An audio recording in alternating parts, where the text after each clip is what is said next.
scared, you want me weak, you want me brain dead and asleep. You want us trapped while you all laugh behind the scenes. You want us sick, you think we're dumb. You want us blind and you want us drugged. You want us poor while you get more of everything. But you don't get to tell me what to think and what to do. No, you don't get to tell me what is true. 'Cause you're just liars, cheats and crooks. Change the rules and you burn the books. And so I don't believe a single word you say. You're all liars, fakes and cons. Want you out and we want you gone. So don't believe this time you'll get away. You want us tricked, you want us numb. You want us scared and you want us stung. You want us shocked and you want us barred in every way. You want our minds, you want our time. You want us framed up in your crime. I hope you know that it's time to go and we're taking names. 'Cause you don't get to tell us what to think and what to do. No, you don't get to tell us what is true. 'Cause you're just liars, cheats and crooks. Change the rules and you burn the books. And so we don't believe a single word you say. You're all liars, fakes and cons. Want you out and we want you gone. So don't believe this time you'll get away. 'Cause we see la la la la la la la la all your lies. La la la la la all your lies. You don't get to tell us what to think and what to do. You don't get to tell us what to think and what to do. You don't get to tell us what to think and what to do. You're just liars, cheats and crooks. Change the rules and you burn the books. And so we don't believe a single word you say. You're all liars, fakes and cons. Want you out and we want you gone. So don't believe this time you'll get away. 'Cause we see la la la la la la la la all your lies. La la la la la all your lies. 'Cause we're just liars, cheats and crooks. Change the rules and burn the books. I'm going to shut it here for 1 second and just make sure that my mic is in fact working. And I'm going to go over to locals to make sure. Locals, at the risk of having the same problem I had on Alex Jones, can you hear me before I get into the intro rant? Let me just make sure everybody can hear. Good. Because I was late, people. We left Orlando. I'm not getting into the rant yet. Viva, shut your face. Just shut your mouth, Viva.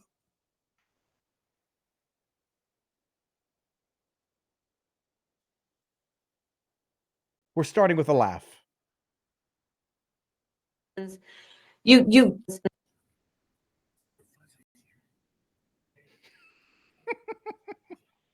friends, you called in favors. You said, hey, you know, I showed up at your softball game. Now I need you to show up at the campaign office. Again, I'll say, you know, the election didn't turn out like we wanted it to. It's incredible. Certainly not as we planned for it to.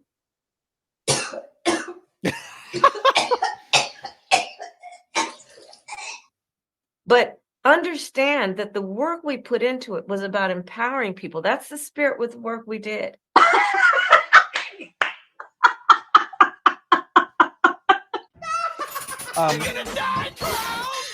I think that's the Dilly. Is it Dr. Clown PhD? Got to give him credit when they do something amazing.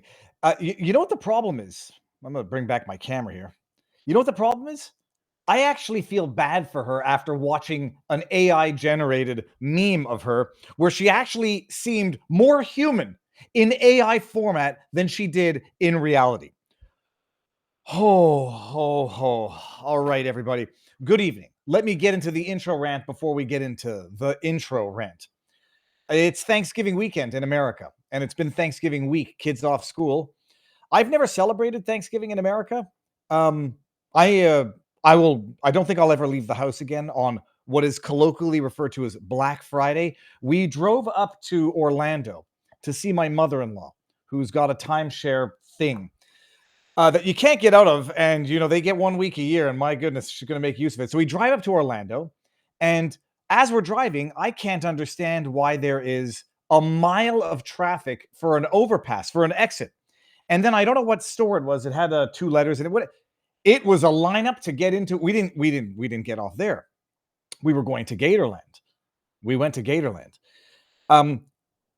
The shopping to get 50% off stuff on Black Friday that you can get off online, and I get it. Okay, it's a bit of an event that everybody wants to be a part of, and it's fun to partake in Black Friday madness and wait in line to get crap that you don't need after being thankful for the stuff that you have on the Thanksgiving before. But the drive back today was something else. It's like a 2.5, maybe 3-hour drive to Orlando. It took 5+ hours. No joke. If you didn't see the video update that I posted as we were driving back, I had to wait in line to get out of the bathroom. And I wasn't even doing a number 2. I'm not ashamed if I were, but I would never do a number 2 in a public restroom. I had to wait in line to get out of the bathroom because there was such a hectic thing at the gas station. We got Lulu Bob's. Hold on, Lulu Bob's. That reminds me of a name that's Blue Boyle from from True Romance. You're right, Viva. She looked more human in those AI-generated videos. No, there's no question about it. She did. And it's wild. People, before we even get into the show for tonight, let's thank our sponsor right off the bat before we get into the rant. Because the rant, I'm going to rant. I don't know what the hell's going on. Good picks, bad picks. And we're going to go over the picks and a bunch of other news tonight. 5G free, people. 60% of US adults have had their data hacked or exposed. If you didn't know that, now you know it. Relying on big tech for our protection, that's like relying on Kamala Harris to not give a hungover drunken press conference. Not going to happen. 5G free's Faraday laptop and phone holders aren't just cases. They're total signal shutdown for your devices. Slip your gear inside and you block everything. EMF, radiation, GPS, Wi-Fi, Bluetooth, cellular tracking, all of it is gone. Not only does it protect your privacy, but it also keeps you safe from constant EMF exposure, which has been linked to potential health risks. Go to 5G free and your devices will stay dark, secure, and protected. 5G free, the number 5, the letter G like golf, and free like Freiheit in English. Free.com, promo code Viva, 15% off. Protect yourself and your data. 5gfree.com, promo code Viva, 15% off. And 5G free is a Rumble partner, so support the parallel economy. And by the way, anecdote, which you all know, I once, when I was practicing as a lawyer, had a client who worked as a, what do they call them? The pinky ring engineer for a cellular company. And he said, don't keep your cell in your pocket. It will absolutely, over time, fry your testicles. And don't talk on it with it to your ear. If you can avoid it, put it on speakerphone. And that man was smarter than me. And that was back before I got thoroughly red-pilled, bordering on black-pilled, where I didn't realize that we were being lied to at every step of the way. Link to the sponsors in the description. Share the link around before we get going here. All right, peeps. Sorry, I was when I got in, I did a little bit of a test stream on Locals.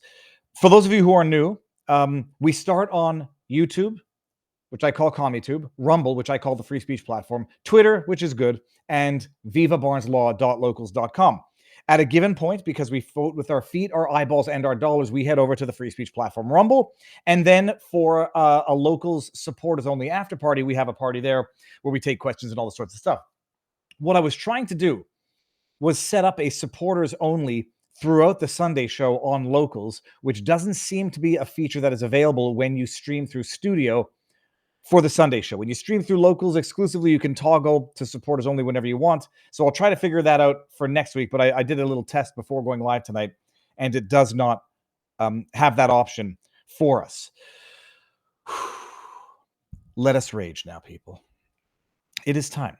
I said this. Loving someone doesn't only mean telling them they're doing good when they're doing good. Unfortunately, It means telling them they've made a monumental mistake when they've made a monumental mistake. When Donald Trump appoints as Surgeon General, what's her name? Jeanette Nishawat, who was a big pharma propagandist for the longest time during COVID.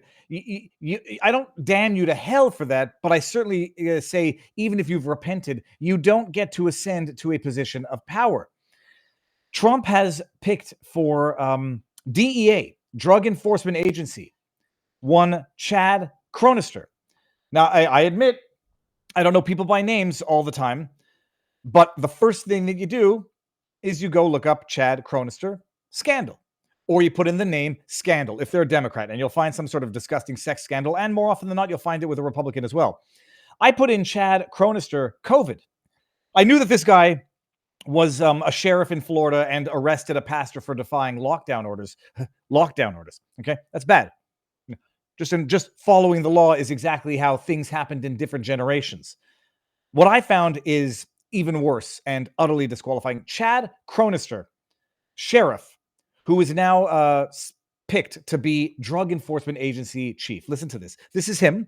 This is disqualifying, and I'll tell you why in a second. In the Bay Area, we've lost law enforcement members because of COVID, something that Sheriff Chronister is very aware of. I put out a policy a few weeks ago that if you're unvaccinated and you have to quarantine or you get ill, you have to use your own accruals. If you're vaccinated and for some reason you fall ill, the sheriff's office is going to cover your time off. This has to be for our 4,000 employees to keep them healthy, but absolutely the public. We have daily interactions with the community that we serve. We certainly don't want to be the ones that are getting them sick. In the Bay Area. Appreciate what we just heard there, by the way. And again, I should be clear about this. There are some mistakes which are forgivable. There are some mistakes which, you'll say, okay, fine. You got duped, you got fooled, fine.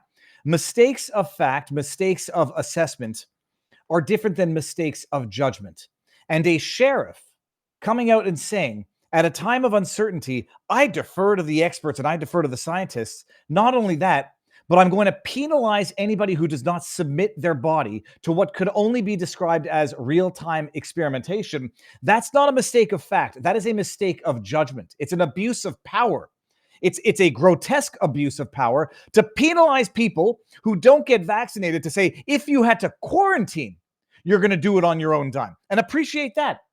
First of all, I never made the mistake of judgment of locking down my kids and sticking them in a room when they had COVID. When my kids had COVID, I ate food out of their mouth. I'm like, we're all going to get this together and we're going to get it over with. And when they were suggesting in Ontario to quarantine otherwise healthy kids for merely crossing paths with someone who tested positive for COVID, notwithstanding the fact that pretty much a good number of intelligent people knew at the time that you were getting false positives up the wazoo because of the cycling rate of these bogus PCR tests. And so you're getting false positives and then quarantining a young child. They said as young as 5 years old, quarantine for 10 days. And I put out videos. I remember it.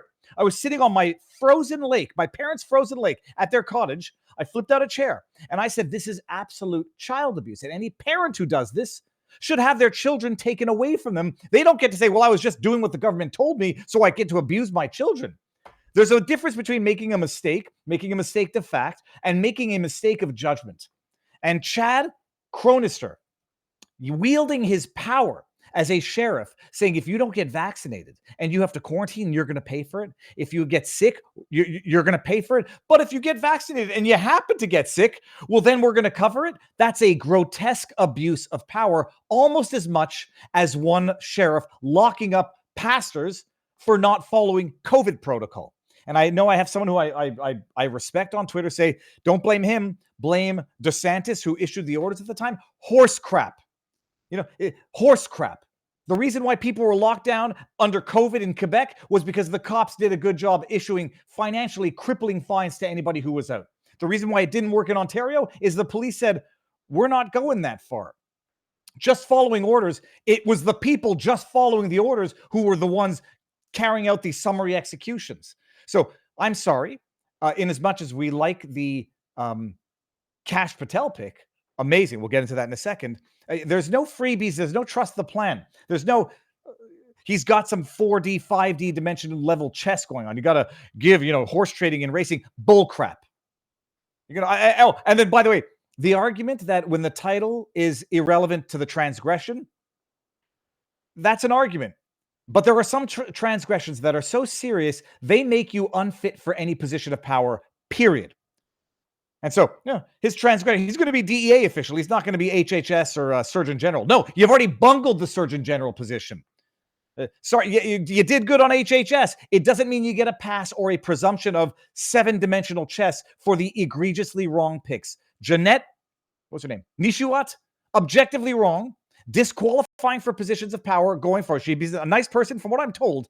On a personal level, she's an extremely nice, wonderful person. There's a lot of extremely nice, wonderful people who are unfit for certain positions because of the mistakes that they've made, which were not mere mistakes of fact, mistakes of judgment. Chad Chronister, abuse of power, unscientific thought, and penalizing people where they have to submit the most by controlling their paychecks. So, Chad, you get a hard no from me, dog. It's going to have to be a hard no. Kash Patel, we'll get into in a second. Now, let's see what we got here. We got Corrigan donated $30. Thank you very much. Dreary Spider over in our vivabarneslaw.locals.com community. Question for Barnes. What are the prospects of case against Amos Miller being dropped since Pennsylvania Attorney General flipped from Dem to Rep? We'll get that when Barnes gets in here. And I suspect he's somewhere in the back waiting to get. Let me just make sure I sent him the link.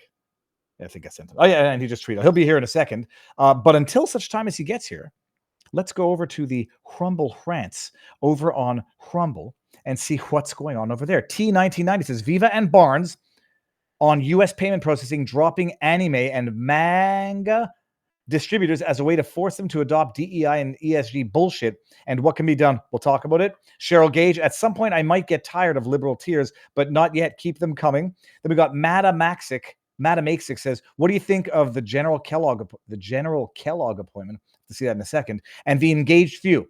For the umpteenth time, it's not that these people acted poorly when they didn't have enough information, but in the absence of enough information, they defaulted to tyranny and authoritarianism. Absolutely. Hey, look, people fault me for decisions that I've made, but my goodness, did I never even tolerate for the briefest of seconds the discrimination against the people who chose otherwise. I also didn't submit my kids to stuff that we didn't know, and absolute child abuse, quarantine, isolation. I remember going through the Twitter and people were tweeting Facebook messages. Oh, I hear my child crying on the. It's like, you know what it's like? It's like self-torture.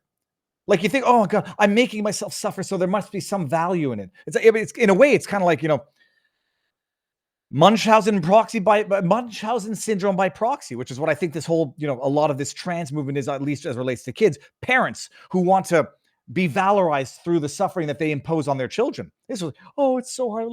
Any parent who locked up their kid because they had COVID, let alone because they crossed paths with someone who tested positive, congrats. You will have some serious atoning to do in the cosmos and as relates to your relationship with your child, because they'll grow up to say, what the hell were you thinking? And not thinking is one thing. Thinking of tyranny is another. Silver lining, Chad Chronister is my sheriff. If he goes to DC, we get to elect a better one. And that is from EFITS. All right. And let's bring this back out here and see what's going on in CommieTube before I lose track of, let's see what we got here. Scrolling up, we got Jaramore says Kash Patel urges Americans to prioritize Israel in incoming FBI role. I don't know where that's in a quote. I don't know where that's coming from. But Kash Patel, FBI director, might be more or less related to foreign policy as relates to Israel. And I appreciate that people have some serious issues with politicians who ostensibly, if not outright, seem to be prioritizing foreign nations over America and foreigners, foreign citizens over American citizens, whether that's Ukraine, Israel, or whatever in their foreign policy. You would have to be very partial and have some ideological blinders on not to see how people can get mighty, mighty pissed off at the support for Ukraine, or even if you're Jewish, for the support for Israel, much to the what seems to be a correlative neglect for the citizens of America who also happen to be Jewish. So we got Ishigo Kurusakai says, where is the locals link? I sent the link up and that's it. Okay. Ishigo Kudasaki says, "Thank you, sir. I thought I was going to have to watch the stream with the commoners." Well, I still haven't figured out a way to get the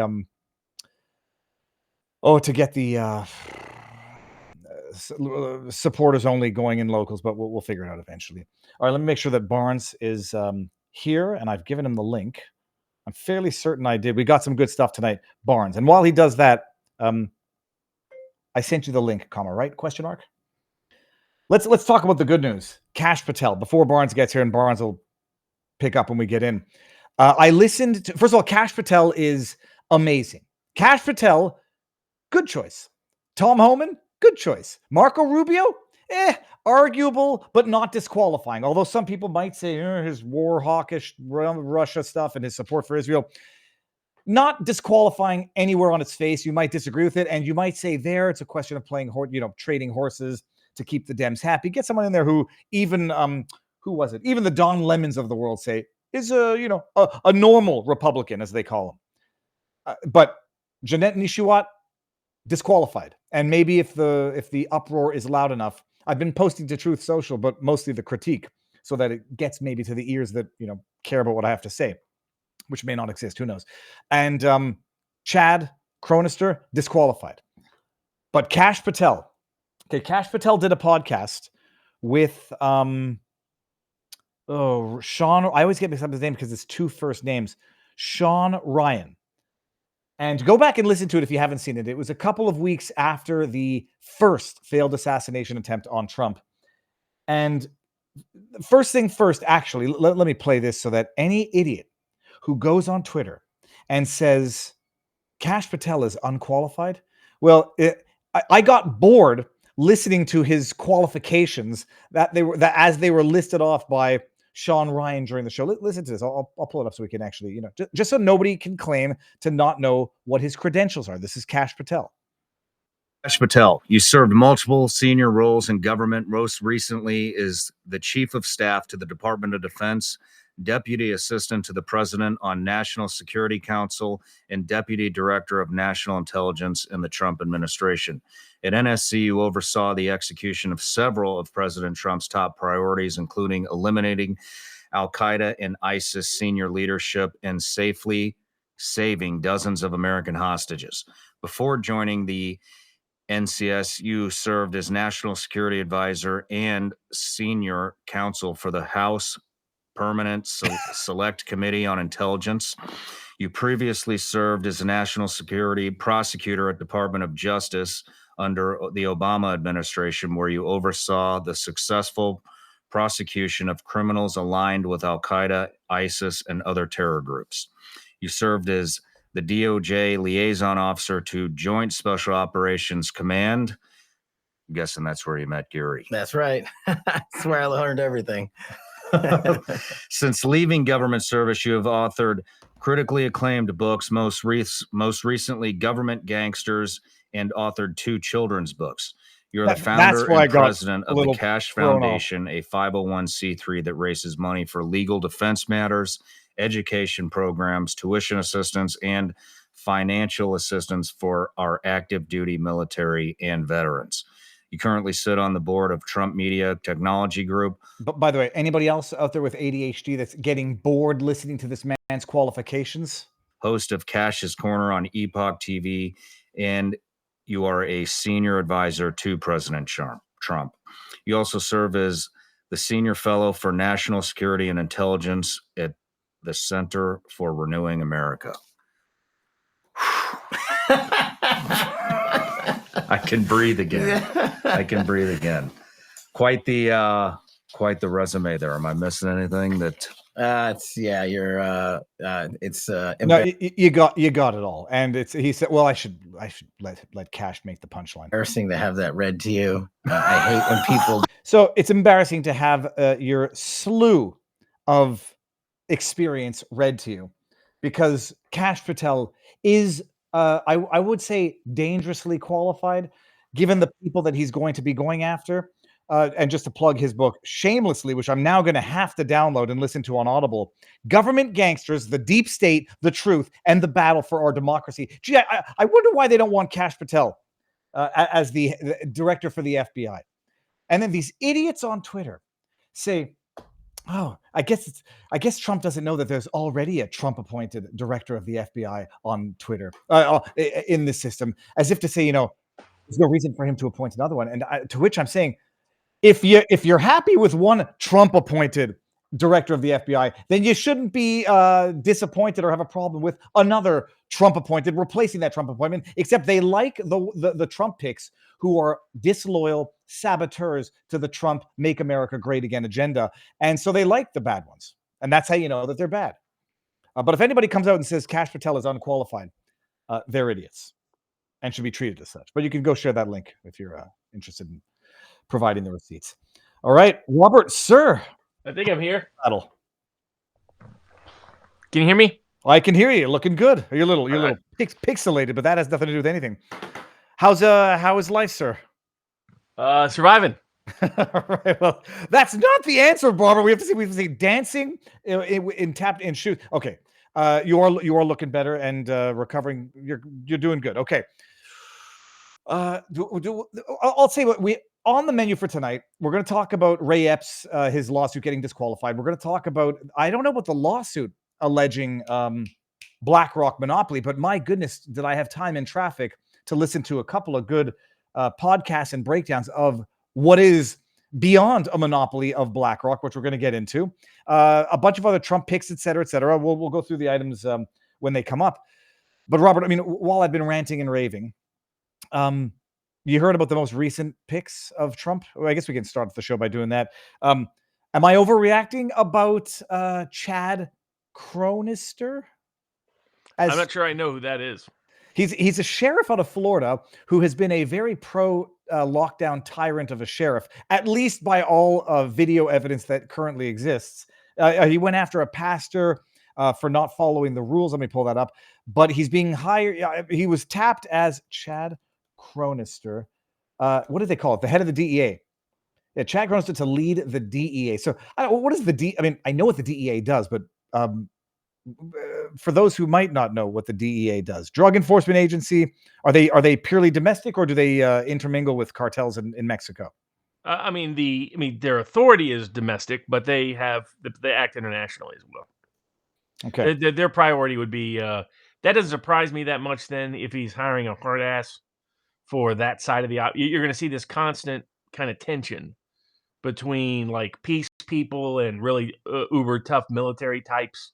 And I think you'll see the same pattern with law enforcement. In other words, some picks that are designed to ramp up law enforcement in the Homeland Security context, in the drug context, and then efforts to re-examine law enforcement, like with the original appointment of Matt Gaetz, the appointment now or recommended appointment of Kash Patel, and people like that. So what we're seeing so far is outside of the Kennedy Gabbard space, where there was a well-developed space of people who needed to be in key positions, it's been a little bit hit or miss with the other positions. Here, let me bring this up. This is from the time. Let's see what date. How do they not put the date front and center? Oh, okay, March 30, 2020. Florida megachurch pastor arrested for refusing to call off services, and then you got Florida's Hillsborough County Sheriff Chad Chronister issued a warrant for the arrest of megachurch pastor Rodney Howard Brown on Monday after he refused to cancel his packed services and obey coronavirus social distancing orders. The question was going to be this: do you think that should be disqualifying for the position? Oh, well, I mean, for me it is, but I can see where Trump does not see it that way.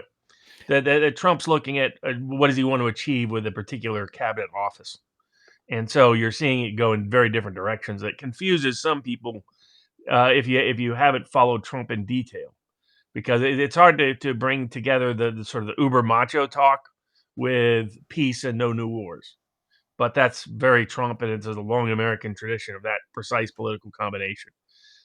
So you're going to see some tough military types, some tough law enforcement types, some tough security types mixed in with reformers. And the Kash Patel is the one they've settled on, it appears to me, on the reform side, because Bondi's not really a reformer. She might turn out to be a pretty good attorney general. I don't know. But she's not known for being a reformer, going in and taking apart corrupt administrative bureaucracies that need to be just completely restructured. That's what the FBI needs. And Kash has written about it. And he's worked for the U.S. Department of Justice. For those that don't know, his background is he came in to do all this as a staff member for Congressman Devin Nunes, who, and by the way, they were anti-Russia people, right? They're anti-Putin people.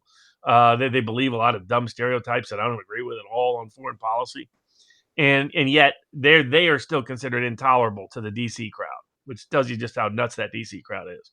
Because Nunes, who's not a fan of Russia at all, not a fan of Putin at all, was for harsher policies in terms of Ukraine.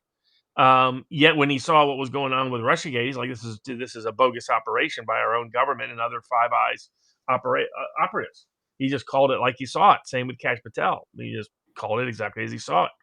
So it also represents the continued inroads being made in the Indian and American communities and some other communities. It wouldn't surprise me if at some point, now maybe she wants to do private practice, but somebody else high up in the Justice Department, potential appointment would be someone like Harmy Dillon. So you're seeing more, and a bunch of good appointments on the health side. What one common denominator you're seeing is a lot of people that are from India, and that was Trump did 20 points better with a large number of Asian American groups, depending on where you look in the country, than he did in 2020. So I think that's also on his mind as to the mix and match of appointments we're going to get. It's not going to be a perfect set of appointments, but it'll probably be the best set of appointments we've had in the modern era. Oh, you actually say Jay Bhattacharya was NIH. Fantastic appointment. Fantastic. Yep. You can't underestimate it. Head of NIH. We could finally clean up the entire cesspool of corruption that is the public health establishment that depends on their ties to royalties, their ties to working for those private companies when they leave, like Big Pharma and elsewhere, the ability for the sort of the co-option and corruption of the entire peer review process for publication of scientific papers. There's so much reform that needs to be done there that was exposed by what took the ending altogether all the bioweapons research that the U.S. is still involved in to this very day. And then of course that doesn't even get into massive reform in the food supply, massive reform in terms of big agriculture, in terms of our school lunches, in terms of what you get fed at hospitals and what in the army and the military, etc. That we need massive reform there as well. So a lot of the appointments, and I think Kash would make a fantastic FBI director. Very smart, very thorough. He's a true believer. He's much more of an idealist than I am about the FBI. I mean, my view is much more skeptical. I'm skeptical that an agency founded by J. Edgar Hoover could do anything but look like J. Edgar Hoover. But if somehow it manages, but if anybody could try to reform it and restructure it, it would be Kash Patel. And I was going to make a joke that that he's not yet on the full outs with Wikipedia because they still have a very flattering picture of him. They haven't picked a deliberately ugly picture like they do with people who they politically disagree with. And as you say that out loud, and then I sort of feel bad, maybe I'm overreacting. When you get Jay Bhattacharya for NIH, you got RFK Jr. for HHS, and then the people that were sort of objecting to vehemently.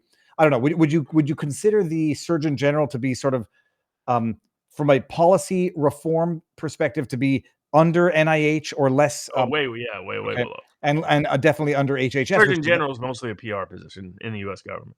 Okay, interesting. And so maybe it's a question of not sliding in the controversial reformist ones, but diluting them with ones that will placate the Don Lemons of the world. Does Kash have a problem getting confirmed, or will he have a problem getting confirmed? He shouldn't, but you never know. I mean, with this group in the Senate, how much are they willing to fight Trump? Are they going to try to deny him all those appointees? Well, I mean, it seems like, but you never know. We got Walther Laufer over on CommentTube says, is U.S. Senate likely to confirm all these nominations, or some of the rhinos in the Senate going to object? Will Trump need to horse trade? Ask Robert too. Okay, that one we just got. Trump still back. This is from Not a Band account, who I think what's the word, oscillates between troll and legit. Says Trump still backs the beautiful life-giving vaccine. He will until he wants that to be his signature, until he can get the ammunition that he needs to say Pfizer lied and people died and they lied to me. That'll come. Viva, are you not live on Locals? Unable to find the stream. I am definitely live on Locals. I'll put the link back up there. And okay, so we got and I can understand now that you say it again out loud. DEA, you want law enforcement. I look at DEA and say I want the same reform because I look at the DEA and think Waco and think ATF. My own view is DEA's. I'm not for all these federal criminal laws. We'll let local governments take care of most criminal laws. My general view, but within the space that we currently occupy at the national political level, that the way Trump sees it, he sees DEA as he wants to crack down on the cartels. So he's going to look for a hard ass and a tough guy rather than somebody who shows respect for freedom and liberty, to put it bluntly. This guy doesn't. We got Gorilla Strength Equipment says, you guys should check out the case here of in Leachfield, Kentucky. Cops showed up and beat a man with a fire extinguisher for trying to put out a house fire. I haven't seen that, but I screened that and I'll have a look.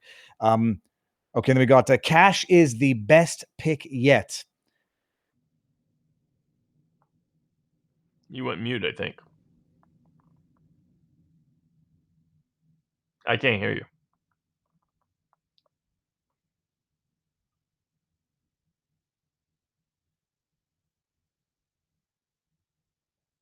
Still can't hear you.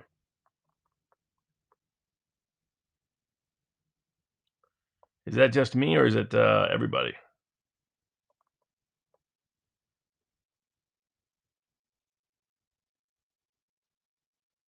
So weird.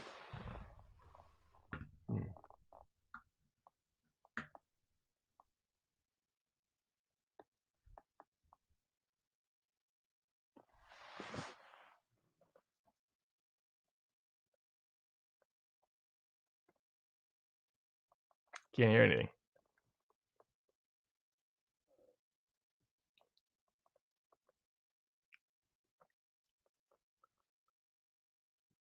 No, all of a sudden it's going fast. Oh, interesting. I think Viva's going to hop back in here in a second.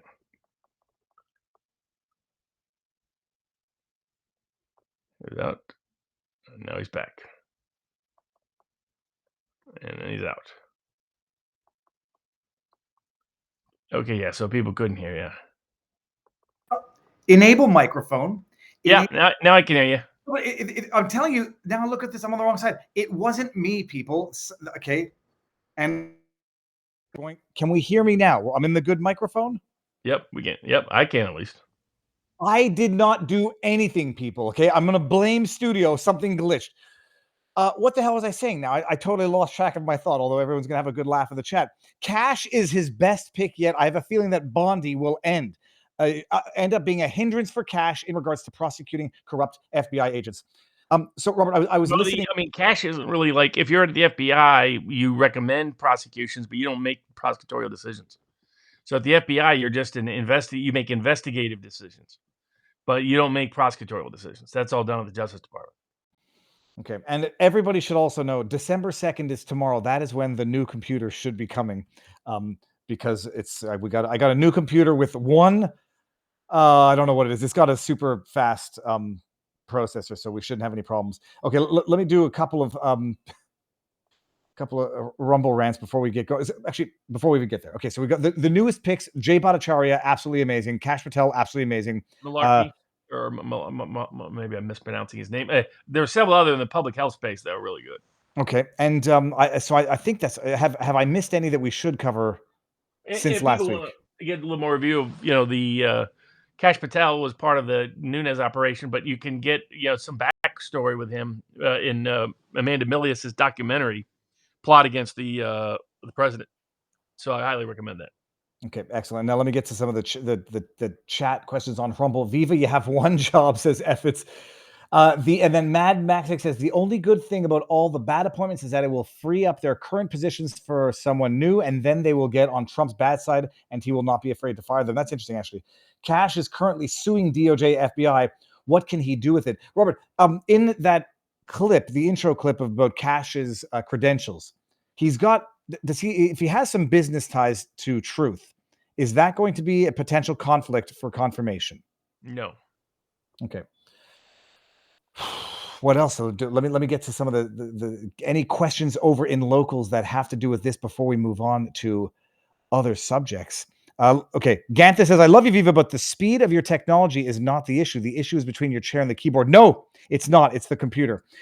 Gray 101 says, will Trump get rid of the COVID vaccine mandate for school children and healthcare workers? People are still out of work for it. I mean, Robert, he obviously has to end the requirement. Well, there's no federal employee mandate anymore outside of the healthcare environment, where the Supreme Court approved it in a limited capacity for certain Medicare and Medicaid funded facilities. But beyond that, the federal mandates were invalidated. Well, but what about, it's still a requirement for citizenship for foreigners to become citizens, if anybody can believe well, that. there's for certain kinds of access to the U.S. For people who are not U.S. citizens, that's where there's federal rules that are applicable. Does he eliminate that requirement? Because I think he said he's going to not only eliminate that, but reinstate everybody. Okay. And in terms of, I guess, who on the military side of the equation. Okay. All right. Excellent. Let me see. Our bourbon's coming back, says Jonathan G94.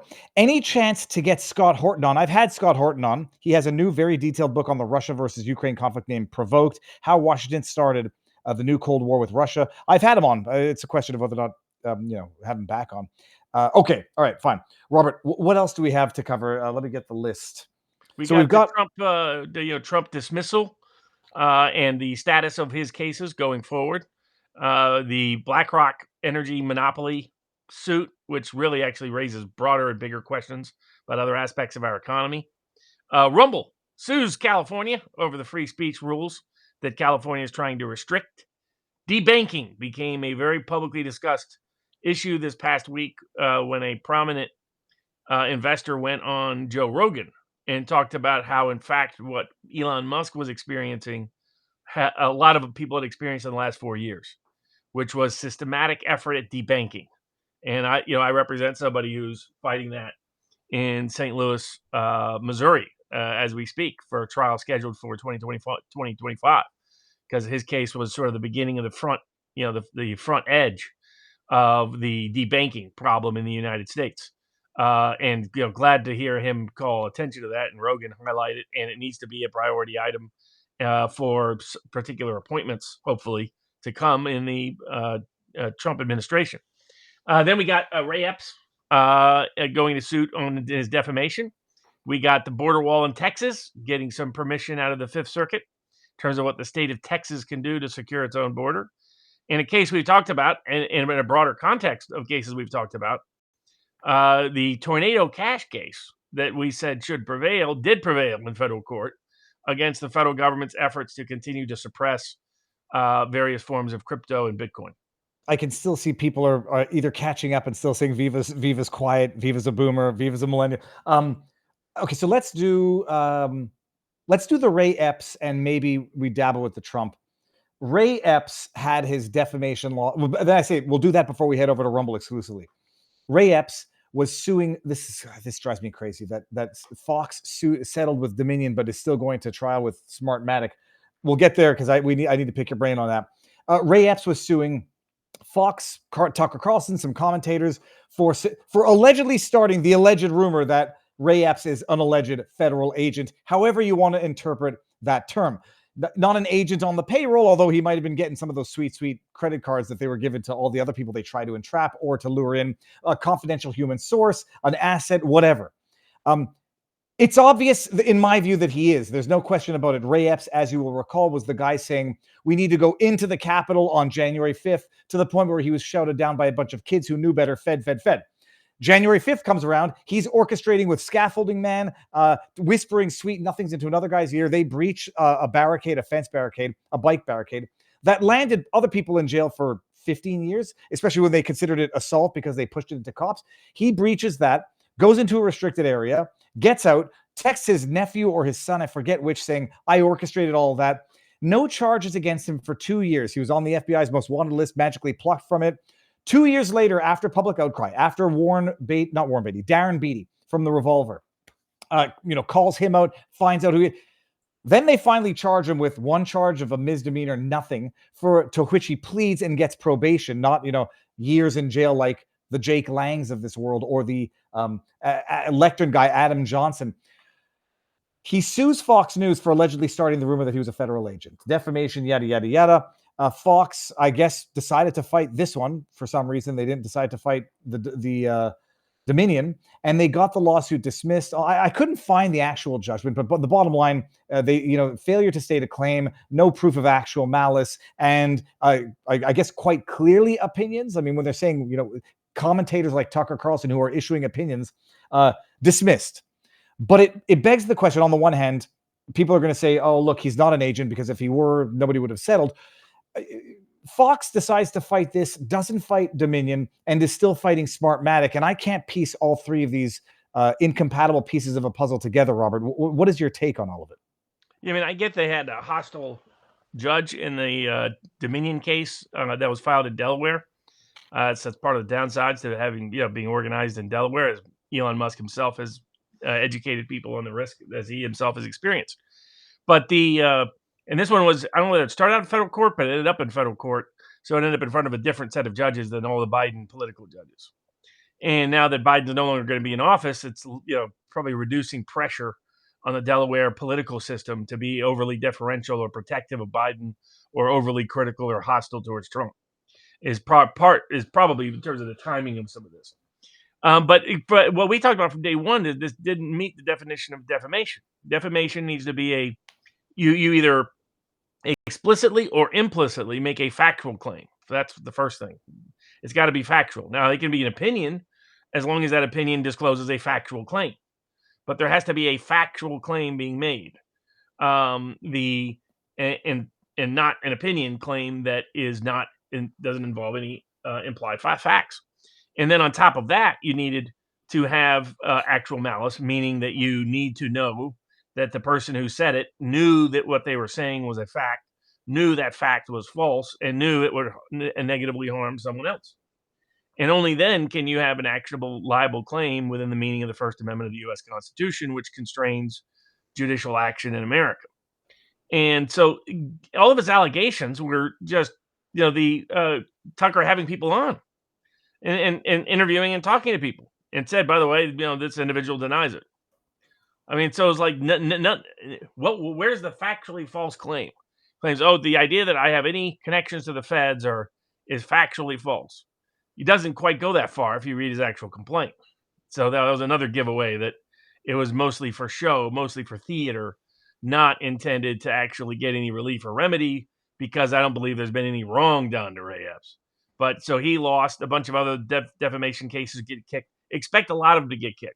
Expect all this political lawfare that they've allowed to go rampant for the last 5 years to suddenly start receding as the country's verdict. As Turley said, the same thing we said. Election day ended up being one of the biggest verdict days in the history of American law. Mm-hmm. And so we'll see if the judges get the message and start walking away from a lot of these cases, much as they're already starting to re-examine the D.C., the federal cases, and the New York cases, and the Georgia cases. All of them, all of a sudden, a lot of judges don't seem as eager to rush Trump to trial as they were just a couple of weeks ago. And now that you say that, and it was also the revelation that I had as I'm looking this up, but even when it comes to the border issue cases, like I'm thinking, once upon a time, all the federal courts were denying a state's right to enforce laws that pertained to illegal immigration, and now, just like that, at least out of Texas, we'll get there in a second, they're starting to uphold a state's right to control its own borders. But okay, so first, it's someone in the chat, it was a funny joke, calling someone a Fed is an insult or defamatory. I mean, it was so wild. He was, whether you like it or not, what is it called? A single purpose public figure? Yeah, or limited purpose. Limited purpose, sorry. He was, whether he liked it or not, a limited purpose public figure. So you have to prove actual malice for the statements that he's a Fed, despite all of the evidence. I still firmly believe this guy is a Fed, and had it gone to discovery, I would love to see what's in his DMs as relates to interactions with the feds, or whether or not he became a Fed in order to cut himself a sweet plea deal. But that guy was Feddy so much so that the day before anything happened, they were calling him a Fed. So good riddance to a stupid lawsuit. But how does Fox settle with Dominion and still go forward with Smartmatic? Yeah, I've never understood that. Okay, good. The factual claims against Fox were weak in every single case. So writing a huge check never made any sense unless that was a backdoor deal that was part of some other operation. In other words, you pay yourself. That happens sometimes. Well, that's what you're Rupert Murdoch. You're wealthy enough. You have enough interest in enough companies and entities. You can probably structure something so that you end up paying yourself, and you're not actually out a single penny. Well, and that's interesting. That'll come up again when we talk about the Blackrock, where when you own everything, you're getting paid by the same hand that's taking the money out of its back pocket. Okay, what do we do? Let me see. What times are we at right now? Timestamp. Oh, and by the way, okay, so everybody, before we head over to Rumble, tomorrow I've got Mel, the Village Crazy Lady, the one who did the breakdown of the Act Blue donations, but for the Republicans. We're talking about the Matt Gaetz, apparent extortion scheme. Jimmy Dore did a bit where he, a piece where he read her tweets. I was like, I'll just invite her back on the show, and we're going to go over that tomorrow. Tuesday, Sonny Johnson is coming on. Potentially, we'll have to see. Actually, I think she's had a tragedy in the family. We'll see about that. That was supposed to be for Tuesday. Wednesday, hold on. And let me just make sure that I can confirm it, because it's going to be one heck of a week. Yes, Richard Hirschman, the embalmer, is coming on Wednesday afternoon to talk about COVID stuff. So it's going to be fantastically insightful. Robert, before we head on over to Rumble to talk about the Trump cases and everything else, are you being hauled back to work this week? I'm about 70%, somewhere in there. So as long as you get enough rest and medication, that usually accelerates it. But I've got some judges and courts that are ordering me to appear regardless. So might have to, and mostly it's just painful until I get better. Okay. So managing the pain. Well, but you look like less distracted by pain. Oh yeah. Not nearly as bad as it was the last several weeks. Okay, fantastic. Okay, everyone, get your butts on over to Rumble. The link is pinned. Locals, vivabarneslaw.locals.com. We're going to get into the Trump dismissals because there's okay, and then some other stuff. So come on over to locals or Rumble, and let me just make sure I'm doing the right button now. Oh, I forgot to mention, all of this is also going to be on podcast, Spotify. I've linked up all of things. I spent so many hours trying to figure out what the glitches were. So the podcast version will be everywhere. All right, Robert, Jack Smith dropping or asking that the charges be dropped in the DC classified documents case. Listening to Kash Patel, and the Florida case too, I think. And the Florida, okay. Well, because that one was under appeal after the dismissal. Listening to it, by the way, everybody needs to be reminded what the FBI did. We're talking about Trump's picks. Like they say, oh, Trump's FBI did X, Y, and Z. The FBI raided Mar-a-Lago with authorization to use deadly force against the former president. They splayed out evidence that they falsified themselves because the cover sheets that said classified were FBI concoctions that they put on it, splayed it out, took their photograph of so they could then leak it or at least file it, knowing it would get leaked to the media so that the media can then run around with their incriminating photo of classified documents. And Kash Patel highlighted what we all already know, at least those watching the show. Trump had every right under the sun to take the documents under the Presidential Records Act. It was the Clinton sock drawer case, which we've talked about ad nauseum. He had the right to take it. He was president when he took it, unlike Joe Biden and unlike Hillary Clinton. He had the right. FBI abusively raids with authorization to use deadly force, falsifies evidence that they then leaked to the media. It's exactly what they did with the Steele dossier, the Trump FBI, so-called Trump FBI. Okay, now that Trump has been elected, again, some might say for the third time, Jack Smith comes in and says, okay, well, we have a longstanding protocol of not prosecuting sitting presidents. So this goes nowhere. We can't get a trial before Inauguration Day, drop the charges. But at least in the DC case, they're not dropping it against the two other co-defendants, from what I understand. So my curiosity is, A, what do you think about all of this? What does it mean? What does it represent? But most importantly, what of those other two defendants? Are they still going to get dragged through the lawfare ringer? Well, I assume Trump at some point will pardon everybody connected to all this insanity, and at least on the federal charges. Now, that doesn't resolve any New York charges, any of these state elector charges, unless they decide that should have been allowed to be removed to federal court. If the court reverses, what happened with Meadows. Because I mean, what he could try to pardon everybody and say it applies to them in their federal duties, even if they're being prosecuted at the state level. And so, but that's, I think, the next big hurdle is going to be how many people can he pardon to end these charades from just continuing to hurt the legal system by suggesting that there could be a deep state elevated legally above and beyond the reach of the elected head of the executive branch. which was, aside from targeting Trump, this was all about establishing a perilous precedent that that even those elected to office are beneath those unelected to office. That's what was so dangerous about that D.C. indictment and Florida indictment as well, both of them. Just nonsense, insanity.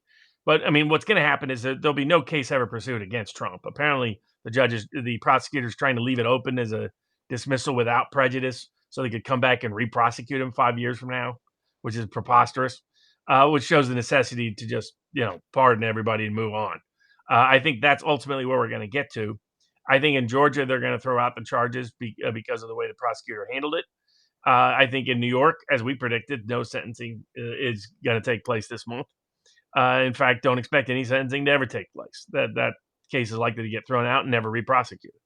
So I think all the criminal cases will, within a year or two, all be gone or done or dead. But the best way for Trump to accelerate that is twofold. Pardon everybody. Pardon and commute as many people as possible. I've been recommending the president really start to use the power of the pardon. It's a very underutilized power. You utilize it to educate the public on a daily basis and give justice on a weekly basis.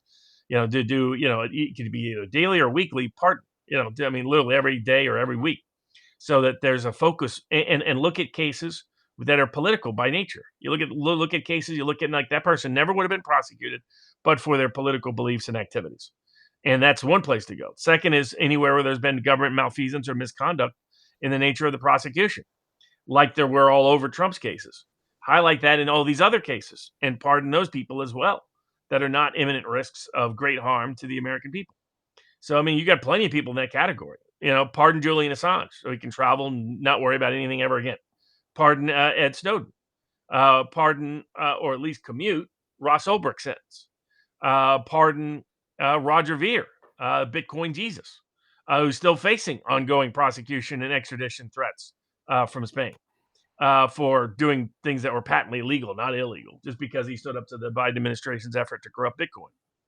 And if people didn't know, that's the real backstory behind why Roger Ver is being prosecuted. And we got, and I can find you a case a day in America of someone that got railroaded. And so it's time for Trump, I think, to really use the power of the pardon beyond the power of the pardon itself, beyond the power it is to unleash individual justice, to create a better global deterrence towards justice by exposing how these bad cases ever got to where they got to. And every single time you're going to have judges not doing their job, jurors not doing their job, law enforcement not doing their job, prosecutors not doing their job, and some combination of the four deliberately, knowingly engaged in malfeasance and misfeasance. And this will help educate the public so that when he pardons everybody, so that nobody should put up with another political charade trial again in the next 4 years. So these kind of cases, that doesn't mean you don't prosecute anybody that deserves to be prosecuted. It just means politics isn't the grounds by which you prosecute them. Who put America's civil liberties and civil rights in danger, who violated those civil liberties and civil rights. And those people, if they did so in such a way that violates criminal law, then they can be prosecuted and probably need to be to discourage and deter others from doing so. But they're not being prosecuted because they're Democrat or Republican, like Trump, don't like Trump, none of that. They'd be solely prosecuted based on their conduct towards the civil rights of those people they didn't agree with politically. And whether they weaponize their offices against those individuals. But so that's what needs to happen. We need institutional reform. My own view is more power to ordinary people, more power to the local level. As long as you have corrupt elites, you will invite corruption in the power wherever elites hold power. So the problem is, I feel actually stupid for not even thinking of the pardon, at least for the federal case. The problem is going to be, though, the pardon will always be portrayed as a chummy pardoning his friends, and it'll be demonized and weaponized. The pardon, the act of the pardon itself. Trump is pardoning, and that's why you need to include tons of other people. Like, he has no ties to Roger Ver, Bitcoin Cash, Bitcoin Jesus, as he's colloquially known. Comes from a more libertarian left circle. There are other people, Ross Ulbricht's in the same category from the libertarian circle. So there's plenty of people that he can pardon and commute. Ed Snowden's been a strong critic. Julian Assange at various times been a strong critic. That in fact, in some cases he would be critiquing his own prior administration. Mm-hmm. I think he needs to, because you're right. Otherwise, all they'll do is they'll say this is just covering for his pals, his friends, his allies. You need to highlight a bunch of people that are very newsworthy.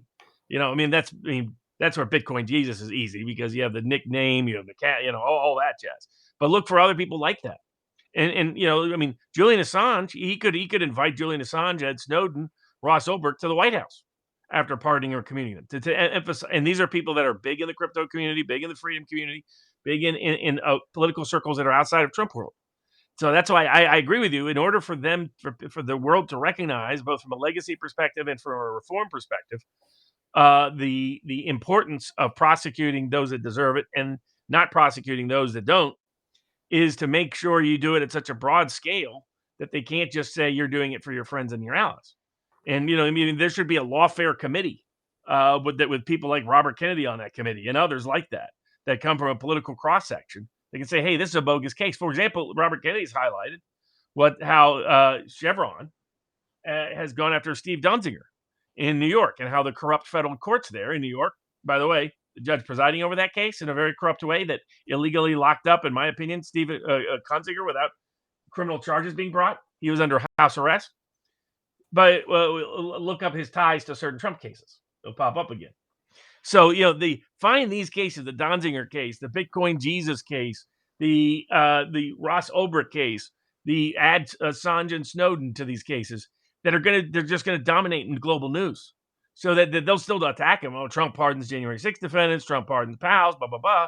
But it'll be hard for them to wipe out Bitcoin Jesus and Julian Assange and Edward Snowden and Ross Ulbricht and maybe throw in Leonard Peltier if there's issue. There does appear to be some issues there. Who's Leonard Peltier? A prominent Native American advocate who got into some confrontation with the feds, with the FBI.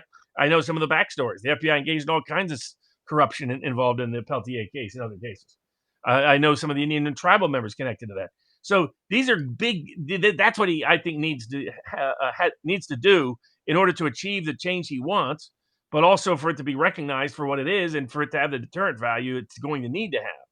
And that's how you can bring the right balance back in. But to me, though, it needs a judge and not a Trump-aligned judge to come out and say what the hell. Like it would require the Court of Appeal out of New York to say what the hell went on in this Letitia James prosecution. A Court of Appeal in the Merchan case, which will probably not happen, above and beyond a pardon, in order for the public to understand and genuinely appreciate the lawfare. Like people, and that's where you use real examples. That's where my view is if you're doing this day after day, week after week, where you're having news releases of I'm pardoning this person, I'm commuting this person, pick some people with some high profile names, at least in some community or constituency. And second, use their stories to highlight the problem. And that's how you can help educate people. People who would never accept that January 6th defendants were railroaded, would never accept that anything bad or wrong happened to Donald Trump.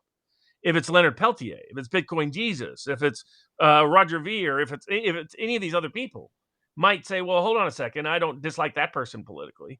And, and that does seem problematic if that's what happened, these bad acts by the government. And it happens all the time. Some of us experience it all the time, but most Americans don't know that. So that's why I think the best way for Trump to highlight it is not his own cases, but pick cases where the same thing happened, but to somebody who's a political ally of his adversary, or is not known as a political ally of his. And that's where I think you can highlight it, where people can discuss and find angles that are barbershop worthy. And what I mean by that is something that you can talk around the barbershop about.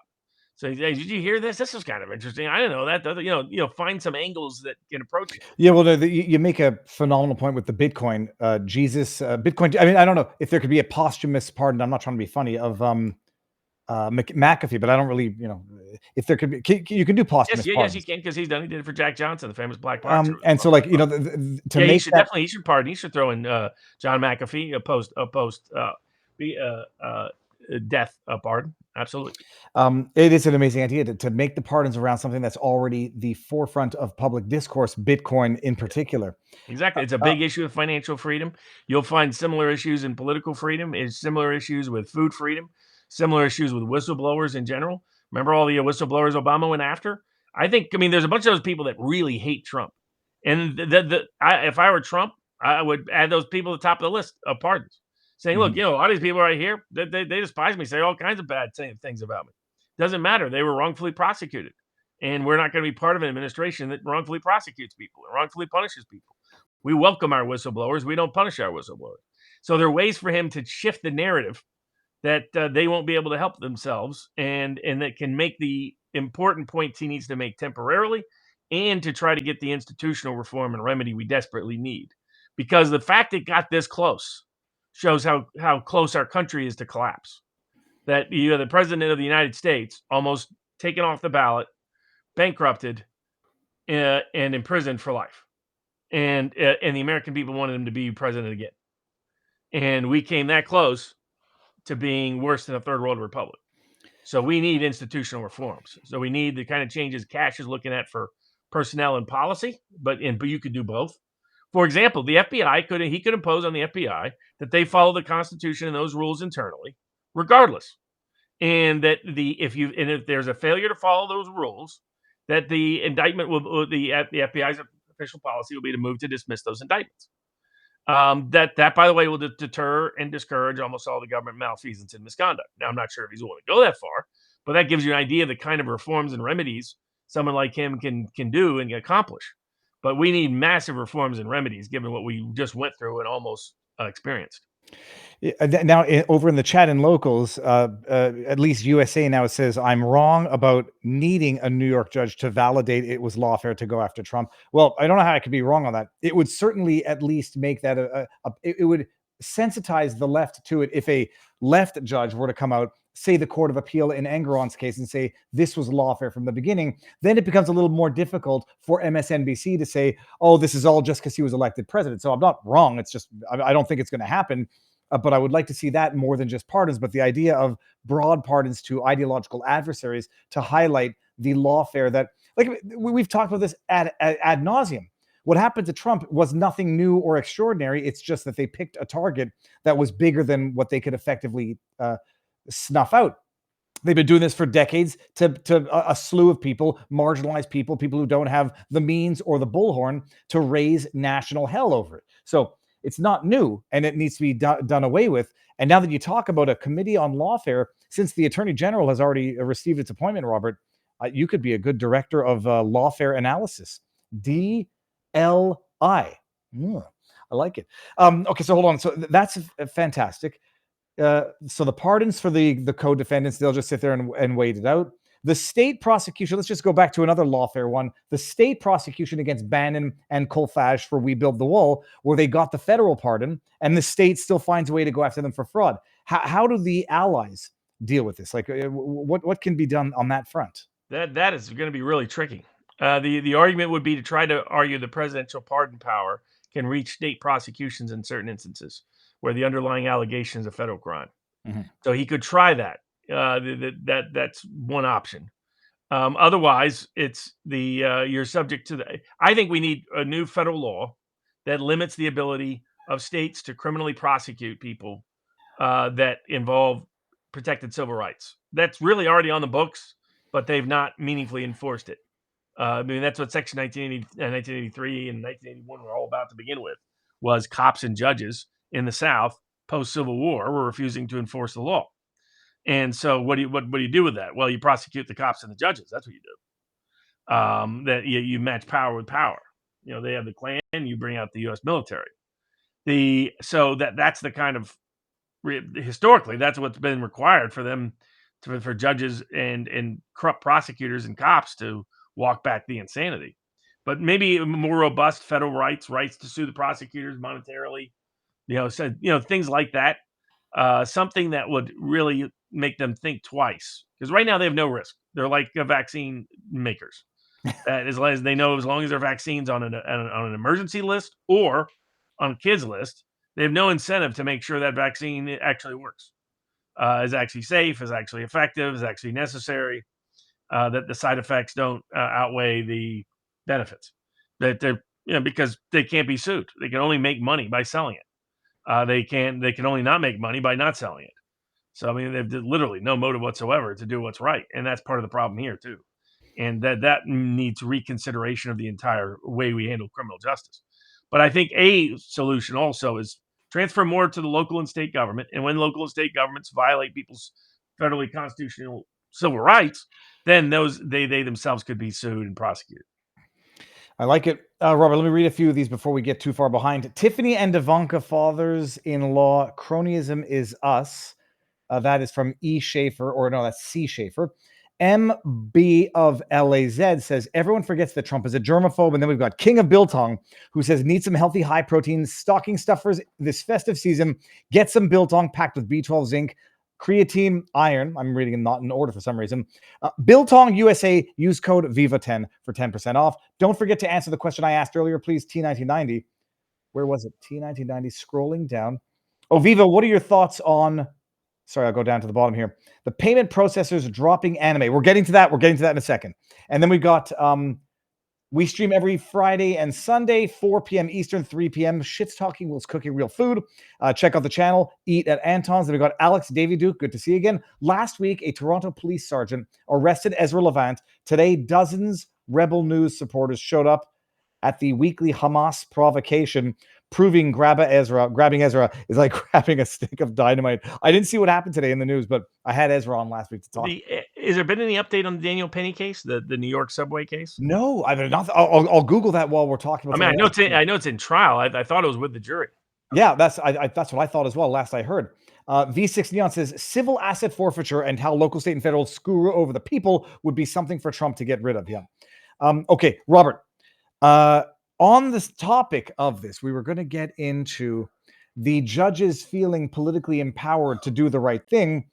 Coming out of Texas, Texas has been putting up a lot of razor wire because now we understand that it's an actual border crisis. I'm going to lose my bet on Kamala becoming the 47th president. It was worth it. It was worth it, people. The borders are neglected her borders are duties and created a crisis, so much so that it became a federal emergency management act crisis where they had to have federal emergency monies to go deal with this crisis at the border that they caused. Okay.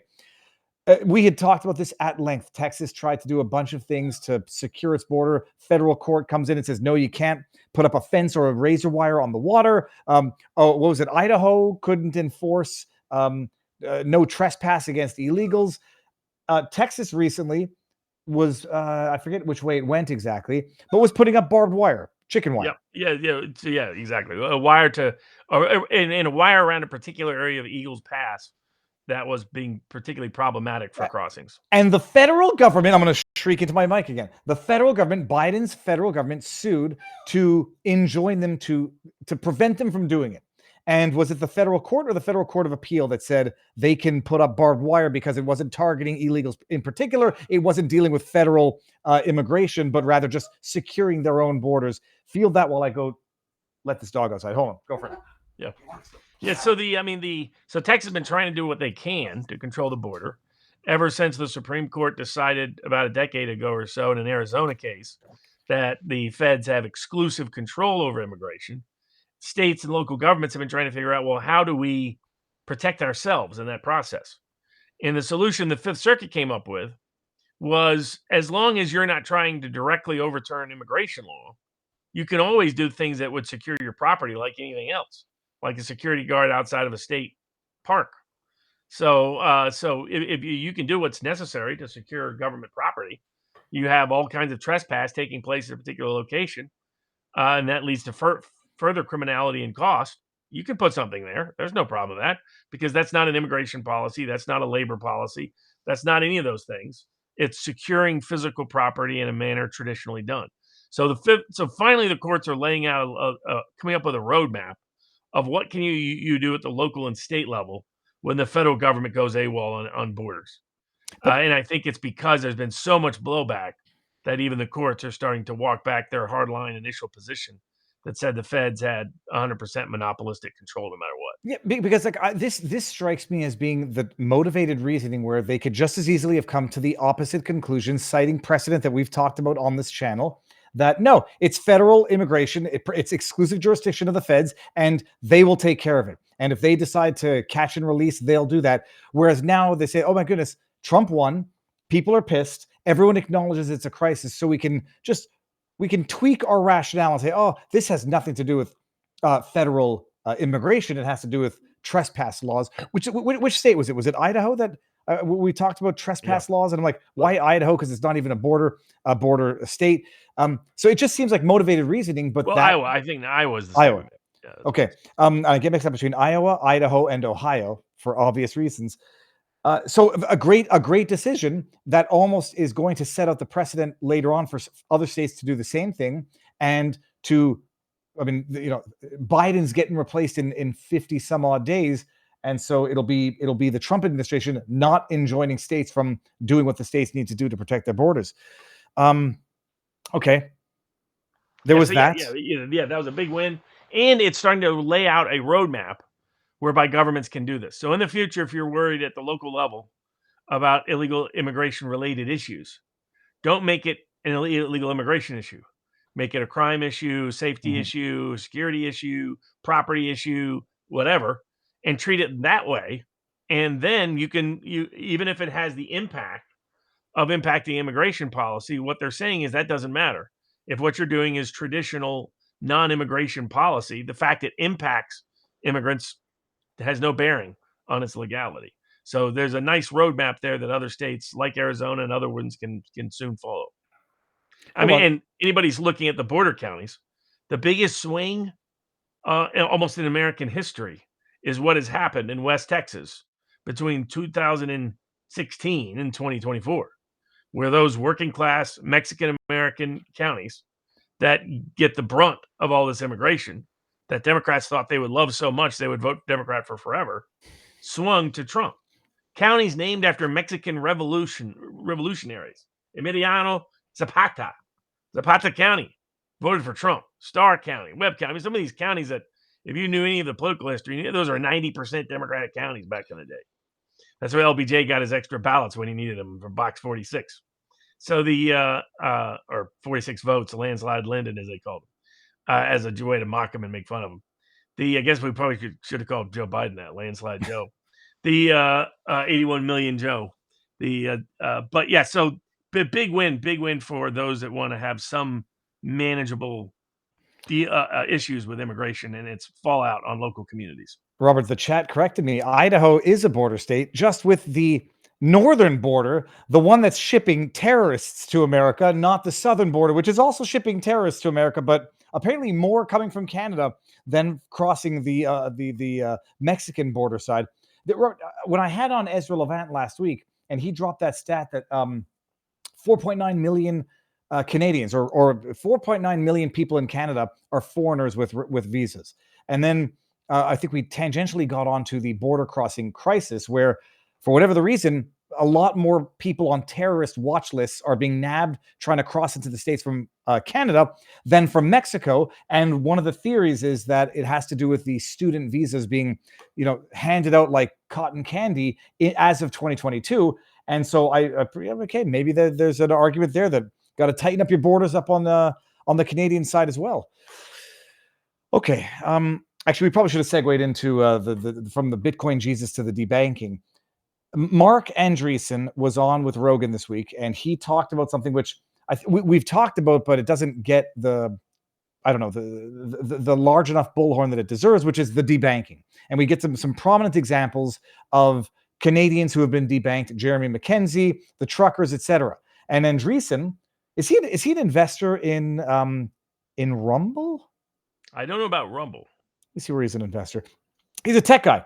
And he's like, this debanking has been going on for a lot longer than has been part of the public consciousness as relates to industries that are disfavored industries. And I mean, the Bitcoin was amazing that, I appreciated that, but just industries where customers get debanked, they have no ways to keep monies. They have to, their loans get called in. And I'm not sure that a lot of people were totally sensitized to the abuse of the banking cartel. Now, this was going to segue into something that we were going to talk about, and I just totally lost my train of thought. Which one was it about the debanking? Oh, for goodness sake! There are several different ones, but yeah, I mean, Andreessen mentioned what was happening systemically. I have the case in St. Louis now going on for years. Been trying to get people's attention to it. That there really needs to be, people need to re-examine who's in certain regulatory positions. This includes farm financing as well. There's big issues present there, as several people online have made note of. that there need to be specific reforms in those areas. So Trump has looked at bringing in all people that have a positive view of crypto and Bitcoin into the administration from a regulatory perspective, from a tax perspective, SEC perspective, civil and criminal perspective, whether you're going to label it a certain kind of property or asset or not. But the other factors that have gone along with all this lawfare has been the private actors doing stuff, whether it's the social media censorship or debanking. And people have heard the stories here and there, but they undervalue it because there's nothing you can do about it practically. Very hard to sue. And there needs to be different regulatory people put in place, number one. And number two, there needs to be a substantial reform of the entire regulatory structure concerning finance and banking, but at least get to the point where these people can be held accountable when they decide to go run roughshod over people, which a lot of these banks are doing in the farm context. They're supposed to be pro-farmer, yet they're conspiring to steal people's farms from them. And the same is true in real estate development, small business development. Several of these people that just because their politics was the wrong politics, according to the bank, the bank decided to completely debank them in such a way that can bankrupt them, right? I mean, if you don't have access to the banking and financial system, you don't have the means to live in the modern world. And that's why Bitcoin is such a potential threat to them. It's a state-free mechanism without central planners or central bankers to be able to distribute resources and to be able to have means and modicums of exchange and means of storing value. That's why they hate it as much as they do, because it has that kind of potential. However, you might choose to see it. Some people like the value side. Some people like the exchange side. That's your own political and other preference. But it's systematic what has been taking place. And the debanking, the biggest problem is it's not clearly illegal. It should be clearly illegal. Because people are like, well, what do you mean you can just shut down my bank account? You can refuse to honor any payments for 3 weeks. That if no payments are honored, it's on me. And I can get stuck with whatever bogus bill or item or fee because of what the bank did. That you don't even have to tell me why you did it. You don't have to tell me how you did it. You don't have to tell me whether it was right or wrong to do it. You can just, anytime you want, take my money and maybe send it back to me, maybe not. I mean, that's how insane it is. Which was the case that you had? Would you say Missouri? I remember. Yeah, that's the case where, here's a guy who helped develop real estate in inner cities. He went and found real estate that had great historic value, that was in neighborhoods that were collapsing and falling apart, and said, let's solve two problems in one by let's redevelop these historic properties in a manner consistent to their historic aesthetic value, and in the process restore a different recollection of that neighborhood and community, and provide employment opportunities not only in the construction side but on the service industry side once it's up and going, and can use various forms of historic tax credits and other tax credit programs to help facilitate that outcome. And he was incredibly successful at it, at refurbing and redeveloping various properties across the country, including the Roosevelt Hotel in New Orleans, prominent places. So he develops one in St. Louis, and at the request of all the different people connected to the bank, U.S. Bank. And then the people at U.S. Bank just get woke, because that's when Michael Brown happens near St. Louis, Ferguson, Missouri. They decide they got to write for the righteous cause, and they're even on the record saying we got to get rid of people like that have the political beliefs of any Trump supporter, which is like half the country. And they knew that even though he was someone whose ideas they agreed with, whose projects they agreed with, whose projects made them over $500 million, they decided to debank him overnight and undermine every single deal he had, every single contract he had, every single case he had. And the goal was to drive him so crazy by the end of it, you'd either be exhausted from having to deal with all the years of insanity, or you'd be broke. Mm-hmm. And if they're willing to do that to somebody with some degree of resources, and then they did it to Trump with also with resources, that told you that all of a sudden there was no limits to who they would go after. And what Anderson confirmed is what I had figured out from the case with my St. Louis client, that this was actually much more systemic than people knew. Years ago, I brought the biggest Bivens class action in American history on behalf of people whose medical records were secretly seized and stolen by the IRS. And it was sued on behalf of over 60 million Americans, over 10 million medical records taken, included prominent judges, prominent politicians, prominent musicians, prominent movie directors, prominent movie screenwriters, prominent movie actors, prominent movie, because a lot of it was California based where they had taken the records, but also Major League Baseball players and a bunch of other people. They had sort of J. Edgar Hoover's wet dream of a blackmail file. And they've been doing it under the guise that they were trying to just to enforce Obama's mandate. They said, we got to enforce Obama's employer mandate. So we need to know who has insurance and who doesn't. So we need everybody's medical bills. Everybody's medical bills.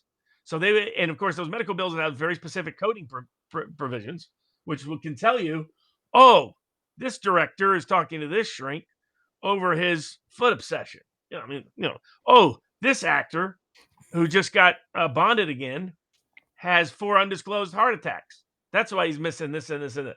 Things like that, right? I mean, massive amounts of money you could make on this kind of thing. And so when he exposed it, it turned out they were doing it systematically under the guise of figuring out who was the mandate for. The IRS was going to have everybody's medical and their financial records in one database. And it was about a massive censorship, spying, surveillance campaign meant to intimidate and coerce at the end of the day. So it shows you how systemic the problem is related to debanking that we see in deplatforming and in other areas. And we need to have some institutional remedies when we have de facto utilities, because that's what banks are, practically speaking, de facto utilities, running the show the way they are. The issue that I find most shocking, and when they froze the banks up in Canada, or the accounts of people involved in the trucker protest, banks are subject to federal regulation in Canada. And so it blew my mind that they would even try it, but let alone get away with it. Federally regulated institutions discriminating on the basis of politics, but on a more practical level, denying what is a right, or should be deemed to be a right, a utility. What blows my mind even more is, I bet you Paul Bernardo has a bank account, but Tamara Leach and Jeremy McKenzie get debanked for politics. I don't know what it is like in the States, but what would it take to get banking to be deemed to be a something of a right, of a utility, to the point where, like, felons, convicted felons lose their right to vote, but they still have the right to bank. And so, what does it take to have it recognized as a federal right, where, barring inability to pay back loans, you don't have to disperse loans, but you can't just shut someone out of the banking system? Right now they can get away with that. And I think what it exposes is how systemic the problem is. And that's why we need two paths. We need regulatory reform and legal change, but recognizing that those power structures invite corruption. The longer term solution is to shift power to individuals. That's what if you look at hijacking Bitcoin, that's Bitcoin Jesus. That's his book. A month later, they indicted him. So it gives you an idea of what the CIA and some other people thought about his book. But if you look at the book, part of the argument is you need to have individual empowerment, tools of individual empowerment that can circumvent the coercive tools of a propagandistic state. And, that's kind of what Elon Musk has done with X. That's what Roger Ver wants to do with Bitcoin. That's what Julian Assange wanted to do with the new information world, right? Was to use it to radically democratize it, little de-democratize it, give power back to the people and take it away from the politicians. And I think they're onto something, but it's clear we're going to need to look at every central point of weakness, kind of like, after you realize there's problems with the supply chain after a hurricane or something else. We have clear signs of weakness in the freedom battle. And that is where people have control over food, medicine, finance, and speech. Those four quadrants, big tech, big media, big food, big pharma, can conspire and coordinate with people personified by the Bill Gates and George Soros of the world, who have investments in all 4 sectors at a heavy level, and have made clear their view that they should control the world because the world would be better off if they controlled it in their own image. That those are the threats. So our response has to be, how do we maximize financial freedom? How do we maximize political freedom? How do we maximize food freedom? Be able to purchase food directly from a farmer without regard to any government permission. That's a way to circumnavigate the entire oppressive system. It's similar with financial issues. Give more Bitcoin access in a more democratized way, along the terms that Roger Ver is talking about, can empower people in such a drastic and dramatic way that we don't have to worry about what laws are on the books because the corrupt actors don't have the power to enact those bad laws, even if they were to exist. Well, I say declare banking as a right, and barring a legitimate financial consideration, you cannot debank people. You don't have to give them loans, but you can let them hold their money in a bank. Same reason you can't turn off their utilities. Yep. Sean Joe says, looking good, Barnes. Glad to see you back in the saddle. Gaylord Fokker, which is the name from Meet the Parents, says, I was recently notified by my OFCU in Omaha that I could use my money to buy prescription, that I can't use my money. It's a big missed letter there. Can't use my money to buy prescription drugs, ammunition, guns, tobacco, gambling, or hate speech. We need a right to banking. I totally agree. And then we got Cogginsville says, penny closing arguments are scheduled for tomorrow. I brought that up earlier. Okay. Okay, fantastic. And everybody should watch the Andreessen interview with Rogan. It's quite insightful. Okay, what do we segue into now? Let me think. Well, speaking about another area where they lost this week, remember we discussed the Tornado Cash case. Well, it finally got around to verdict. You're going to have to, I remember it, and now I just need you to refresh my memory. What the heck is the Tornado Cash case, Robert? So Tornado is it's all these different ways, but people are trying to figure out how can we make Bitcoin real, manifest for whatever objective somebody has with it, whether it's to store it, whether it's speculation as an investment, whether it's storage of value, whether it's a contingent asset under select circumstances, plan B type asset, whether it's a medium of exchange to use every day. So these other technologies, Lightning, Tornado, a bunch of others, come along trying to find a way to make it easier for you to get crypto, for you to get Bitcoin, for you to be able to use it for whatever any of those purposes identified before that are the most common. So, but because Tornado was creating sort of it's literally creating its own financial system outside of the control, both technically and technologically, of the financial system and from the government. I mean, so Tornado Cash and like it, if it went the Roger Ver Bitcoin Jesus version of Bitcoin, that path poses an imminent existential risk to the control freaks, to the Bill Gateses, to the George Soroses, to the central bankers and central planners of the world. And so Tornado was a particular problem for them because of how it was facilitating Bitcoin moving in that democratizing direction. So they decided to pretend it was a security and it was facilitating money laundering. When they were not even clear on whether Bitcoin is money, how's it money laundering then? So it was a huge reach of a case. So that they brought it, they got sanctions against them using similar grounds that they've used in the Russia context and other contexts, by the way. And the court made the point that all of this is really technology. It's not really property within the meaning of the sanctions laws. And consequently, all the sanctions against Tornado Cash had to be reversed. So massive win in the crypto space, massive win in the financial freedom space, massive win against government, politically against government lawfare, politically weaponized lawfare. And so so that's on the upside to all of this 4 or 5 years of attacks on Bitcoin and crypto. And that's where Trump could really wrap it up by putting in some pardons, some commutations, and then real institutional policy reform. How can we embrace Bitcoin? He's talking about creating a Bitcoin reserve. Wants America to lead the world in Bitcoin. That there's a range of ways he can do that. Trying to lock up Bitcoin Jesus doesn't help you do that, but there's a lot of other ways you can. But if you were to pardon him and start moving that path, that would be smart. Also, that's a great source of political allies right now. That either they became red pilled or already were red pilled, but people in the financial freedom space are more alert, more awake, more attuned than your average normie anywhere else. They're like people like if I ask somebody what their opinion is on the vaccine and they give me an informed answer, detailed answer that shows skepticism towards the vaccine, I can predict about 80% of their other conversations and that they will have an above average amount of detailed understanding of those issues. Then when when Crowder goes out to the college campus or Shapiro, any of them, it's a bunch of idiots they're going to end up talking to, right? You don't say that, they're going to come up with a real insightful point. That's just not going to happen. But so I think, what the Tornado Cash case, these other cases signify is it affords Trump an opportunity to make a meaningful change that can boost him politically, smart politics, and provide effective cover for pardoning all these other people that have been wrongfully targeted politically.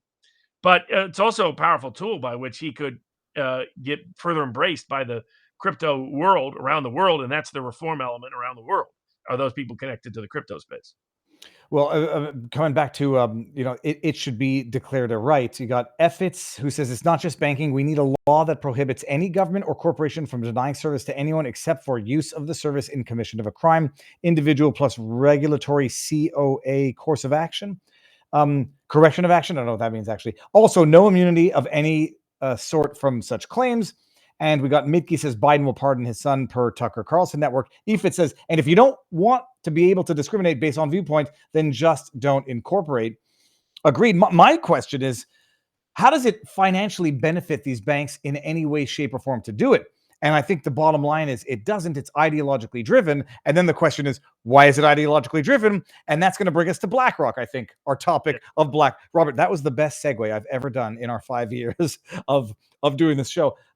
So Blackrock, I don't know what the lawsuit is in particular, but I was just looking into Blackrock in terms of what it is. And very, very 30,000 foot overview, Blackrock Asset Management. They're basically, they take other people's money, they pool them into, they buy a little piece of indexes. They have a piece of everything.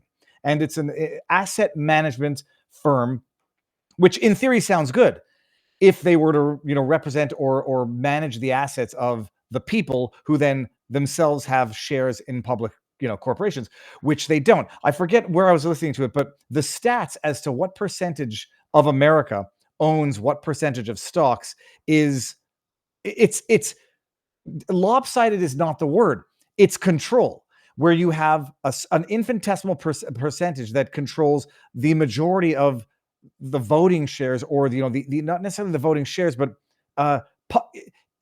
influence in these companies. And it's a handful of people who control basically a bit of the entire markets out there through BlackRock, and that BlackRock has their investment companies that they buy and sell through, who themselves are owned by BlackRock, Vanguard. There's another big name in there. All of these entities, which basically control the pressure levers on corporations. They control governance on corporations through their backdoor channels, and they don't represent the actual people of America, the actual any sort of populist shareholders of these companies. And so it's wild where you have the BlackRock Asset Management basically dictating policy, which is, on the one hand, it was talking about like shoe companies, where BlackRock will own Nike, Adidas, all of them.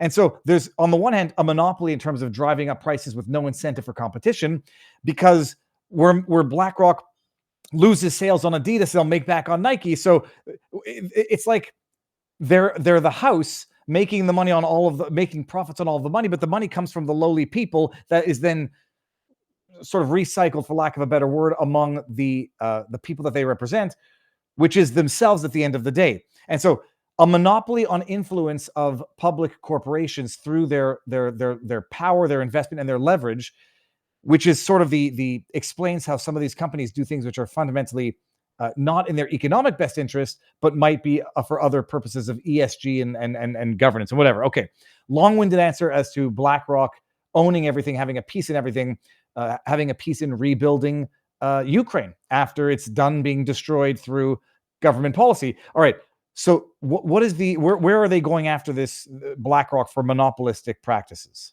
So this was credit again to Attorney General Paxton of the state of Texas, that he started digging into BlackRock a couple of years ago, and he was curious about what BlackRock was doing with state pension funds, and whether they were using state pension funds against the political interest and beliefs and values of the people who were their investors, effectively. And because that was happening, because BlackRock was overtly political and had become so, in particular the people managing it and running it, and were often making decisions that were in their own personal or political self-interest, but against the interest of their stockholders or investors. And so he keeps digging in and realizes BlackRock keeps showing up everywhere, all sides of all transactions.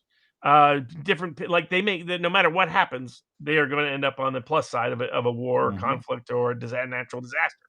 That these things are profitable events for them, not worrisome events for them. that they're like something right out of a deep state novel or movie or the rest, is this character Blackrock. It even has the right kind of imagery and title and all the rest. And then when you have the former grandson of a Nazi, Klaus, with the World Economic Forum, you got the whole Bond villain script all written and wrapped.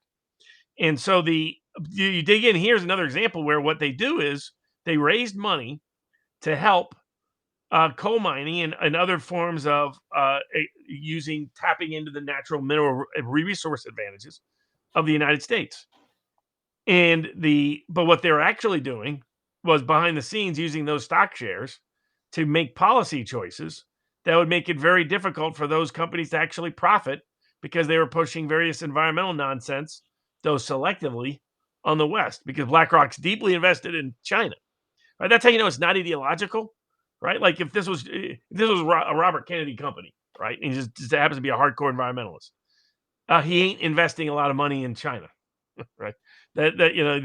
So that when you see BlackRock's heavy in China and heavy in trying to drive down coal in the United States, so supposedly because of environmental concerns, something else is afoot, and it's them weaponizing their stock control to create unfair economic advantages, which violates state and federal law, but also doing so in a way, a monopolistic way, that not only deters and discourages competition, but actually prohibits us from knowing what's really going on underneath in a large set of policies. When BlackRock is a huge share of rental properties, what does that mean for how they approach Airbnb legality, how they approach zoning rules, how they approach tax benefit laws when it doesn't concern primary residence owner, so on and so forth. So you get all kinds of impact that you don't expect from a company that's just a Wall Street investment company. But it's another example of great work by the people over at the Attorney General's office in Texas and the others, Missouri and elsewhere, that also were working together on this, because it's exposing a big problem that's underappreciated. How the corporate fascistic monopolistic world works hand in hand with an oppressive state in what's taking place today. It's the definition. It's the true definition of Mussolini fascism, where it's the marriage of corporation with government, and they're representing each other's interests, which represents 1% of the population that owns something like, what was it, 50% of the stocks and however much of the wealth. And yeah, it's the house always wins, except it's pulling its money from the people, and it's quite wild. BlackRock is indeed an enemy. It was the BlackRock asset management. I have to. Their corporate structure is amazing, because they do end up owning themselves through second and third level. And just look at some of the names that pop up along the way, and you can look up groups like Carlyle Group. Since the fifth, look for the Dutch East India Company, replicated over and over again, because for the last century plus, that's how your big sort of sophisticated deep state operations work. They look a lot like the British East India Company. Robert, the breaking news that I'm seeing in the chat is that Joe Biden's going to pardon Hunter Biden, and I'm trying to pull up when we discussed it, where I forget. Well, I said that from day one. It was obvious. I want to look even smarter than anybody else, because it was the way Karine Jean-Pierre said, we're not going to pardon him, and it was conditional. It was like, we're not going to pardon him while he's running for president. I was like, oh, I have to go find when I said it, because I know that I said something about it. I need to find the actual quote. But yeah, it looks like he's gonna pardon him. Here's the key one: is he going to throw Trump in at the last minute? He had better throw Trump in. That'd be the smart move for him, right? Because it'll change the whole storyline. Will then be about Trump. He knows Trump can do it himself. He knows these cases are really dead anyway. Why not say, it's time to move on from that this isn't about my family. This is moving on for the sake of America. And I'm even willing to do it for Donald Trump. He'd better do it for all of the federal agents who are afraid of prosecution when Kash Patel gets in as FBI director and goes after the wrongdoers. I'm going to see if I can pull up the quote or find my tweet or analysis at the time. All right, BlackRock, public enemy number one. About time people truly appreciate it. Who's Larry Fink? The BlackRock CEO. Okay. I want to say he's a bad man, but I don't think I have any. Can't trust him. No, yeah, very untrustworthy. Okay. Anybody in Blackrock, you got to keep an eye. His name is Fink, Robert. I mean, how much? What nomen s omen? Yeah, it's a Fink. You really can't trust a Fink. I'm saying, the simulation isn't what it used to be. Oh, all right. What do we move on to now? I think that covers all the topics we had for tonight. Okay, amazing. Let me get some. Hold on, some chat. Oh, well, hold on. Get it a second. Going back over to Crumble. BlackRock are now working with the UK government. Yes, in procurement of farmland in which the UK government has forced into bankruptcy. That you get what's Keir Starmer, the I don't want to. The Daily Stormer, talking about how he's joining out. He's what do they call it? Working with BlackRock. Outdoor Noble says Elon Musk should just start his own bank, ban X banks. Ooh, that's not bad, that's what he imagined X 25 years ago before he became big in any of the things he became big in as a one-stop payment processor and messenger service. So he has always planned on X having a financial component.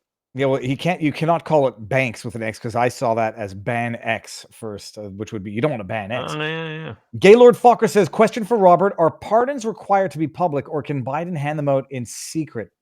They have to be disclosed, don't they?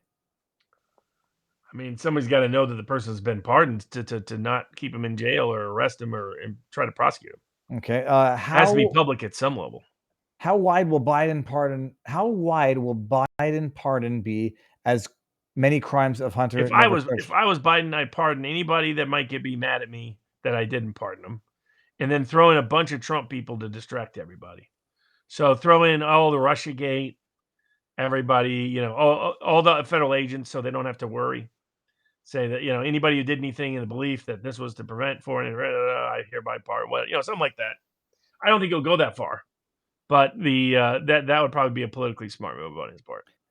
Okay, so here, let me see if I can pull it. It's going to drive me absolutely crazy. We'll do this. We're going to go to have our locals party afterwards. This is back in the day. Biden says he will not reduce son's sentence. Okay, speaking of the G7 summit, quoting him, I said I abide by the jury decision. I will do that, and I will not pardon him, the president said Thursday. In response to a question, Mr. Biden also said he would not use his presidential power to commute or reduce his son's sentence. Before the verdict, yada, yada. Okay, fine. Oh, I gotta go find. I'm extremely proud of my son Hunter, Biden said during the news conference. He's overcome addiction. He's one of the brightest, most decent men I know, and I'm satisfied that I'm not going to. I am satisfied that I'm not going to do anything. Okay, well, I'll have to screen grab that for a second. All right, let's do. Hold on. Okay, I don't want to forget anything. Well, doesn't matter. Okay, we're doing good. What we're going to do now, we're going to head on over to the vivabarneslaw.locals.com. After party, let me give everybody the link. We're going to do the chats there.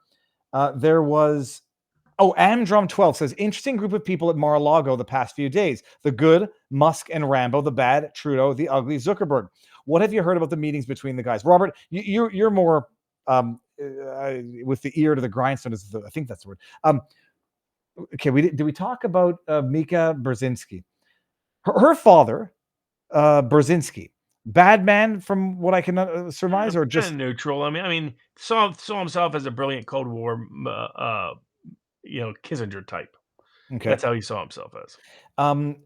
So they were there making up. Trudeau is there the other day, and Trump looks so much better now than he's ever looked in his life. He looks younger than Trudeau. He doesn't really, but you know what I'm getting at. What do you make of people meeting with him? I mean, are hypocrites? Is this just Trump being Trump? And I'm sure. I mean, everybody that's on the opposite side figures they can roll Trump again. So some have even been dumb enough to say it publicly. But that's where I think they're going to be in for a surprise. All right, let's do this. I'm going to give everybody the link over in locals in Rumble. Come on over. If you're not, don't worry about it. So I will be live all week as usual. Some good guests coming up and other good guests coming up and live streams, daily videos. Everything is on podcast. I changed it to Viva Fry podcast, Robert, not as a myth. The majority of them aren't the Sunday night show, so I don't want people thinking I'm trying to misrepresent what it is. So we got the Sunday shows that are going to be there and daily podcasts on podcast format. You know what it is. And that is it, people. Come on over to vivabarneslaw.locals.com and we will have the rest of the party there. Everybody, see you soon. Robert, stick around. Locals, here he comes now. And now that I see the 30-second countdown, which is only in Rumble, only because it's automatically or algorithmically turning it to supporters only. And now I understand why. Okay, let's get to all of the tipped questions. Let me just get to the tipped questions by going to tipped. I'm going to start from the bottom and go up. P. Hans or Fonzie says Biden pardon should just reference Marco Polo report for all crimes. That's funny. Red Team, $5 says John Bolton compares Kash Patel to Stalin's right-hand man after Trump's FBI nomination. Who gives a shit what Bolton has to say? In doing this, Bolton has compared the FBI with the NKVD and the KGB. That is from Red Team 33. All good guy, $5 says David. Only regulation needed is to declare the bank wire system as a public system backed by the U.S. government, and any company which wants to use it will abide by U.S. constitutional rights provided to citizens. Absolutely. This is Barnes' idea of the carrot and the stick. You want the benefits of being, a banking system. You'll abide by the Constitution. That stops banks, censorship, and all commercial interference on everyone. Or add political, but that wouldn't resolve the bank system if you add political discrimination as a grounds. All right. Tornado Cash provided untraceable transactions. I know I work on a solution like that for Tezos blockchain. That's from eRock. Gray 101. President Trump needs to get COVID vaccine refusers back into healthcare employment. People have been out of the health workforce since the pandemic because of this. That goes to the federal. Robert, there are no federal mandates. Well, there's still in the Medicare space. Yes. Wow. Okay. So so he can get rid of that. He can say everybody should be rehired. He could tell the EEOC to start prosecuting every company that has or did fire someone on religious grounds because of the issue. And if the EEOC could go after all these companies, it would reverse it tomorrow. Pasha Moyer, Barnes always brings receipts, and we got a E equals MC squared. That was good. Okay, that's a meme. Pasha Moyer, Viva's electronics tip of the day. Melania and Barron Trump were debanked, says Moore's Law. Is that true, Robert? I don't think I. They said, well, I think what they're referencing is the whole family was after Deutsche Bank didn't want to do business with them after January 6th. Now, Robert, I only understood this now very recently after seeing a couple of tweets from Barron for the first time on my timeline. It was a while back, not recently, like back during elections. You said that Barron had played a bigger role on the social media side than anybody truly appreciated. I hadn't heard. Are you at liberty to explain? Like, what was it? Was Barron actively involved? Well, Trump has now publicly disclosed that. So that if you were aware behind the scenes, there's constant battles of people trying to get access to Trump for good reasons, for more selfish reasons, you name it. But that's a constant battle, and Trump, stays so open and flexible that he's both easy to reach and impossible to reach at the same time. So so a lot of people have tried getting at Trump through his family. What they didn't realize is the kid who was paying the most attention and the most interested was Barron at the moment. Don Jr. is very involved, but Don Jr. was already starting out, bridging out into other businesses and industries. Same with Kimberly Guilfoyle. Same with some others, Eric similarly, etc. Barron really likes this whole world. He likes this, and he'd reached out and talked to those people at different stages. Very, very bright kid, super smart, very confident. He's his dad all through and through, times 10 in that regard. Whatever the combination is, that kid's going to be political dynamite. I don't know how he talks. I haven't heard him talk, so there's that. But everybody I know who's talked to him said, super bright, super curious, huge fan of his dad. He loved a lot of these independent podcasters. Huge into crypto. He was big into crypto. Now, I've known this for about a year, but Trump himself has now said all of that in the last month at different places. Yeah, apparently he's really into it. He's a killer, natural born killer.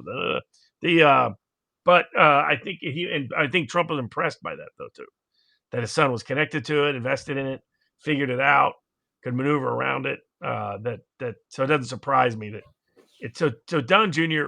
has been critical for Trump for a whole bunch of things in terms of the influencer world, what the zeitgeist of the political movement is out there in the country. But Barron he's more the tech guy, crypto, etc. He loved all that stuff, jumped into it head first, and brought his dad along with him. A very confident kid. Very, very. Yeah, I mean, the just the physical similarities of Trump when he was younger to Barron. I mean, Don Jr. kind of you definitely know they're related. Eric seems to be like, the joke in our family would be the milkman's son, because my brother looks nothing like anybody else in the family. He's got thick Greek black hair. He's not, but Eric looks nothing like anybody that you'd ever recognize. Don Jr. for sure, and has a very similar demeanor. But Barron, just when Trump was young, it's uncanny. oh, yeah. I'm trying. He doesn't seem to have a Twitter account, but or at least There's not an one that's account in his name, but it's not clear that it. Yeah. My understanding of his personality is that's not. It wouldn't be under his own name. Put it that way. All right. Very much a zoomer into the meme space, anonymity, privacy, trying to he spent time trying to intellectualize it, is what's Well, fascinating. What I can tell you is I'm getting flipping fed up with the so-called parody accounts, which are just a bunch of impersonate. You can't see it. They're just a bunch of impersonation accounts. It's like unusable. I want to find Barron Trump news, Barron Trump commentary, John Barron with a mustache. That's clearly parody.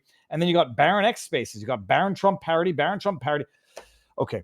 Let me get to some more of these tip questions. We got Free SC01 says, stop debanking, end the Fed, return constitutional money, end the IRS, and replace it with nothing. Jonathan G94, the recent provocation in Russia. I wanted to actually talk about this. We'll get this now. And the sudden resurgence of ISIS jihadis in Syria are British deep state machinations. I don't buy that Biden actually greenlit Ukraine launching attackums into Russia when he effectively endorsed Trump after he had the presidency effectively taken away from him. This all goes back to the Brits. They are trying to meme us into World War III to cover up the insolvency of the Bank of England. Okay, that's a deep level conspiracy theory. But Robert, did you see the image of Biden? With the book about the 100-year war, with undermining the I don't judge him for it, because he might have been reading it to understand what the other side is saying. I don't say like possessing it. Maybe the photo op is a little bit weird, but what do you make of that? And what do you make of what's happening reportedly in Syria? I haven't been totally up to speed on the news, but shit's. I don't know why they would. I mean, Trump has made this point. He was like, is Assad a bad guy? Yeah. So is Saddam Hussein. Are we better off with or without Saddam Hussein? The Trump is willing to say stuff no one else had the guts to say. If you push Assad out of Syria, you're going to have Libya times two. I mean, there'll be a disaster. It'll be a hellscape. And these radical groups that we've helped fund, that Israel at times has helped fund, this whole enemy my enemy stuff, this has never worked out well. It just leads to devolution and escalation.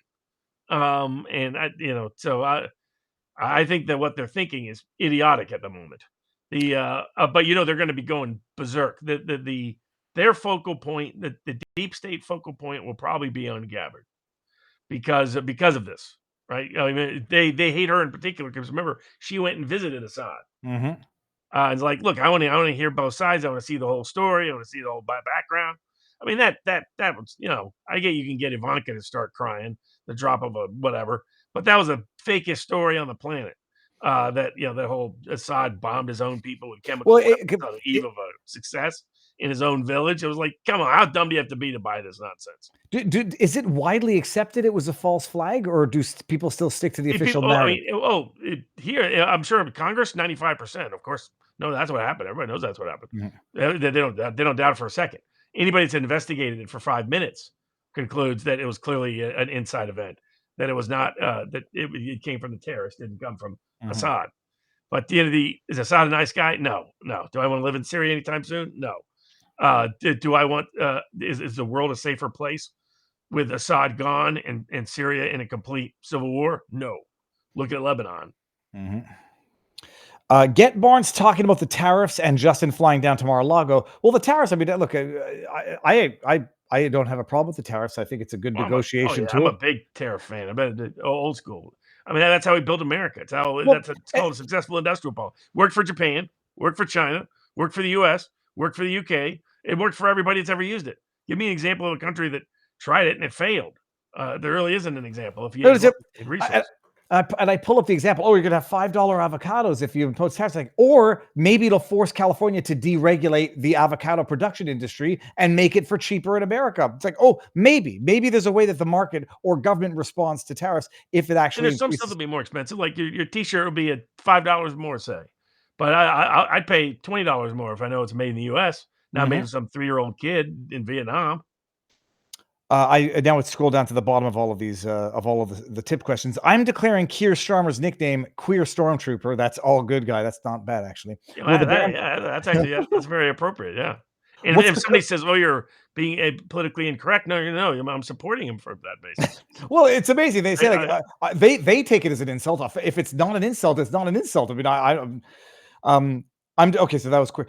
What is the current status of Alex Jones' situation? The bankruptcy. There's going to be an evidentiary hearing this week on the offer, and I think the proverbial poop was going to hit the fan. It was a bogus offer. Completely bogus offer. It's question is, where were those idiot lawyers dumb enough, plaintiffs' lawyers, to put it in writing? Dumb. Well, yeah. And where are they dumb enough to be implicated? Wouldn't surprise me if they are. Those guys are going to end up in trouble. Yeah, all the plaintiffs' lawyers that were sniffing around the Jones cases, all scuzzbags. They all scream Michael Avenatti, but dumber. And so it's only going to be a matter of time before those boys get in trouble. That was from Jopper. P. Han says Trump Kennedy needs to remove COVID vax from childhood schedule, opening up liability. I think they need to revisit the immunity at large. Well, yeah, actually, Trump said he will. Trump said he's going to let Kennedy look into it, hear what both sides have to say, and look at whether immunity should exist any further for vaccine makers. Rocky Roads Cola says, good evening, gentlemen. As usual, great show. And as usual, work called me away. But I have a question. Let's say the Senate does not confirm Kash. Why can't President adjourn both houses vis-a-vis Article 2 section and do the recess appointment? He could. The only question is whether or not he could do it for all of them. But he certainly, I mean, we've talked about that. He could, Robert, right? That's not. Yes, yeah. And it's part of his suggestion. You guys make up your mind about one or two people you want to object to in Congress. Because otherwise I'll just push them through no matter what. But if you go too far, I'm just going to push everybody through, and then you're going to have no Jews. Blue CW Soldier, $5 says Barnes as for Deputy Attorney General. It's behind the scenes enough for him to still get our dose of bourbon, but influential enough that Barnes could have a real impact on the direction of the DOJ. Gray 101, will Trump follow through with his abolishing the federal income tax and job outsourcing? That seems like it would be a bigger project. That'd be a much bigger project. But if we're moving in that direction, that's a lot better than the direction we have been moving in. Mm-hmm. We got Omali Yeshitela of the African People's Socialist Party is a perfect candidate for pardoning. He's been politically targeted and railroaded by the Biden administration for opposing the proxy war against Russia. I know who that is, actually. That's an excellent example. Yeah. Yep, I'd like to get him on and see if I'd like to reach out, actually. Spam Ranger says, don't forget the Former President's Act, which provides funds, staff, and office space for post-term work on presidential records. Trump was compliant with this law, 3 U.S.C. Section 102 note. Dashman 91, if I'm a senator and my name is on the Epstein list, or I'm beholden to someone on the Epstein list, do I vote to confirm Kash? Fenton Lawless says, Robert, Ray might not leave, then what? How does Ray not leave? Ray FBI Ray.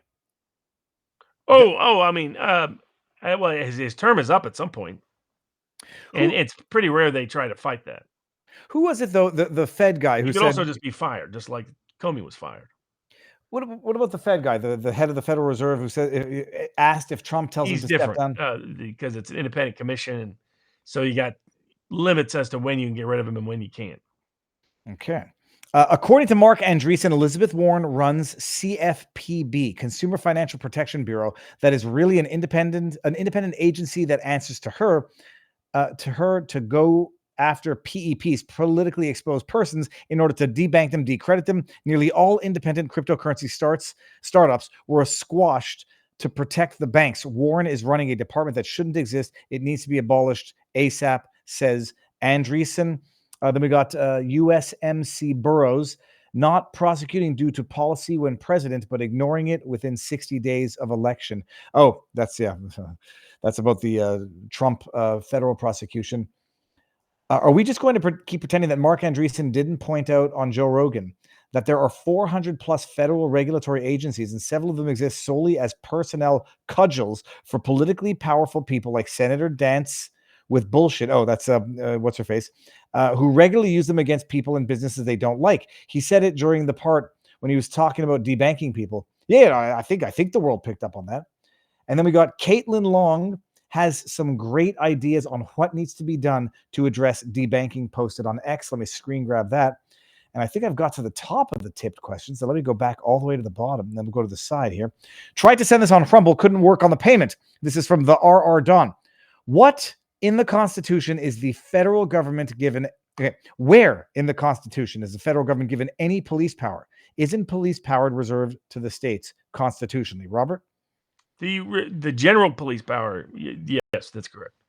Okay. But there's a difference between saying general police power, which means power to do whatever's necessary for public health, and whether or not you have a specific, say you have the right to raise revenue, right? Which that power is specifically given to Congress. So but you could otherwise call that a police power in certain circumstances.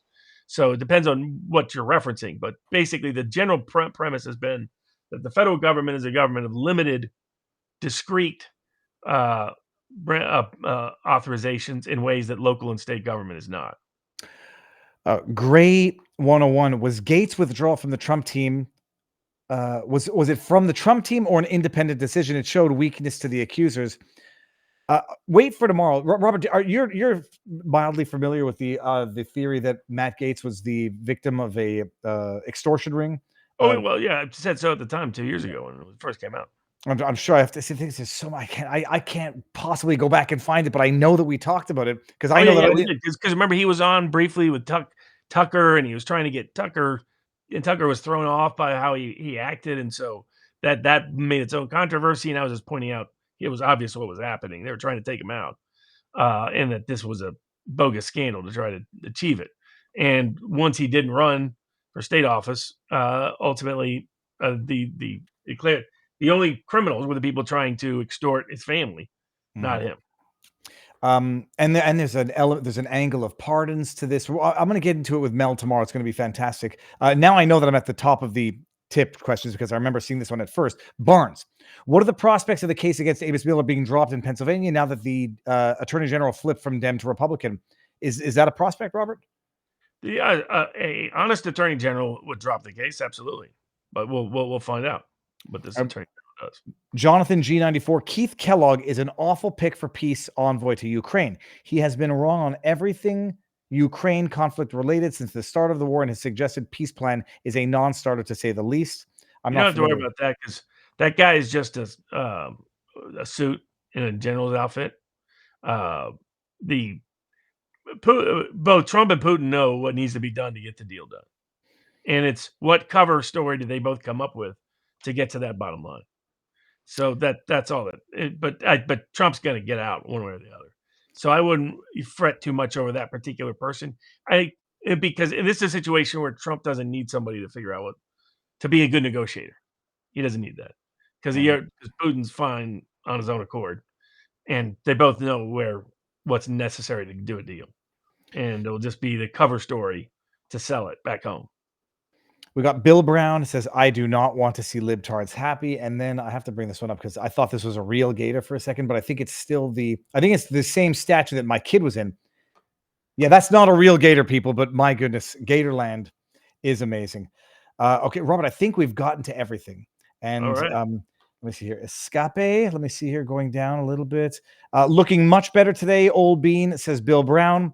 Kira says, can't find Barnes' opinion on Pam Bondi heading up the DOJ. We talked about a thumbs up or thumbs down. Glad to see you well again.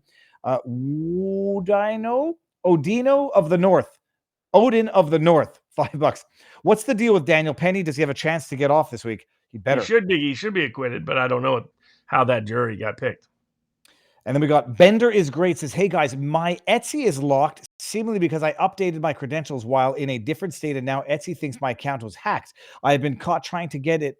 I have been trying to get it unlocked for almost a month with practically no response. Is there any legal action I can take since they owe me money? Jeez, I for the shit that I've been going through with Facebook, which I don't care about, and Spotify, these entities, if they've gotten too big to even function, I don't know what to tell you about that. Bender is great. That's a big pain in the ass. Maybe snip and clip this and share it on social media and tag me, and we'll put them on blast. Dread Roberts says, tough guy, this buoy bent over and let him do it with what they wanted. Very suspect judgment, inability to read the law, and seems like someone who will be easy to bend to the corrupt establishment. I don't know who we're talking about here, but all right. Only good government is a small government, says Bill Brown. And any chance to get to, okay, so I think we've done it. Let me go all the way to the bottom and refresh. And then we're going to end this. Kids are going back to school tomorrow. Holy crap. Except for Ethan. Ethan's perpetual homeschool now. It's great. Fantastic realist. President Biden pardoned Hunter. Stephen L. Miller tweeted, Joe Biden just gave Trump the ammunition to pardon every single January 6th rioter that he has the power to. Oh, I like that. I'm going to go quote tweet that. Yep. Okay, good. And then tried to set this honorable. Okay, Robert, you look good. It's good to see you. We're going to talk for a bit after the show. Locals, thank you all. This will be on podcast format and everything you all know. I will see you tomorrow. Barnes, do you think, not to put any pressure, people want the bourbon with Barnes. Do you think this week might be the week? Probably next week would be the soonest. Okay, good. And everyone, you've seen him. You got proof of life, and not just proof of life, proof of awesomeness. Robert, thank you. Everybody, enjoy the night. We're going to end it. Robert, we'll say our proper goodbyes, and peace out. 10-second silent countdown. Booyah.